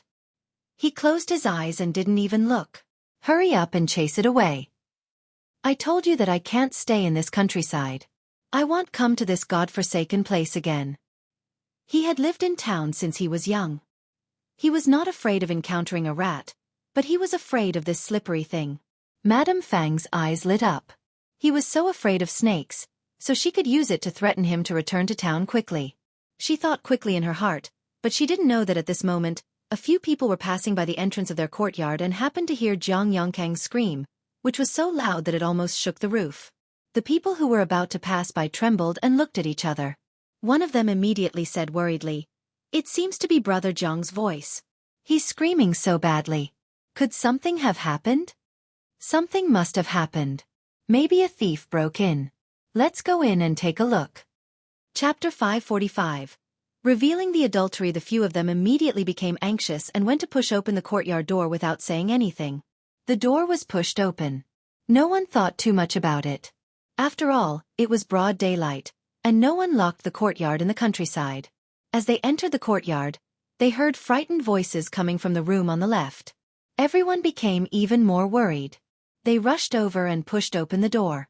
"Brother Zhang, why are you?" He stopped mid-sentence. Everyone at the door looked at the two people hugging each other in shock. They did not even notice the green snake slithering away through the door in fear. At this moment, Zhang Yongkong was so afraid that he even placed his legs on Madame Fang's waist.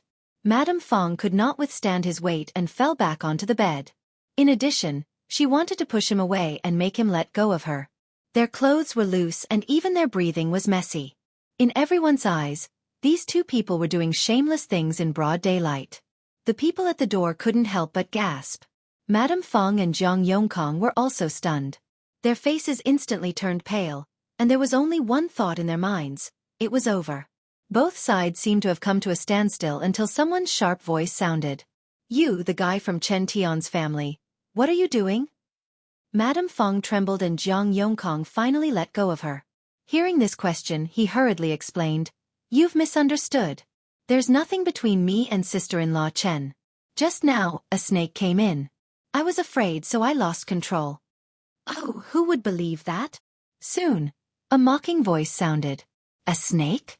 Where is the snake? Why didn't we see it? Besides, even if there is a snake, it's a fact that you're in the same room. Could it be that the snake chased you into the room together?" Zhang Yongkong was speechless for a moment.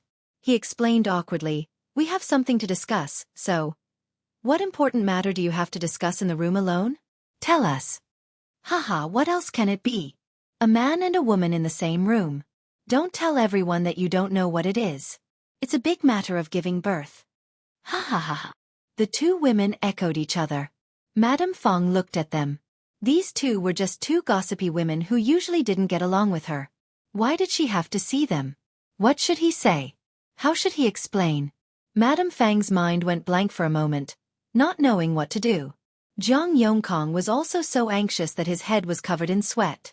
He couldn't say anything and could only deny it without any confidence. "You've really misunderstood. We're fine. It's just that sister-in-law Fang wanted to go home to get something." "Yes, she wanted to go home to get something, so we ran into each other. Later, we encountered a snake, so we became like this out of fear." However, this explanation was not convincing at all. She came back to get something? Why did she come over personally? I heard that her son-in-law came over today. She knew that there was a man living at her home, so she should let her son-in-law come over to get it. I think it's clearly the two of you meeting here privately, right? I couldn't tell, Madame Fang. Everyone thought that you had kept your chastity for your Chen Tian for so many years. I didn't expect you to have a lover long ago. No wonder Jiang Yongkong stayed at Madame Fang's house when there were so many choices. It turns out that he knew her long ago. Madame Fang's ears were buzzing and she felt a little light-headed. She subconsciously wanted to tell the truth. No, we didn't. We were just discussing how to.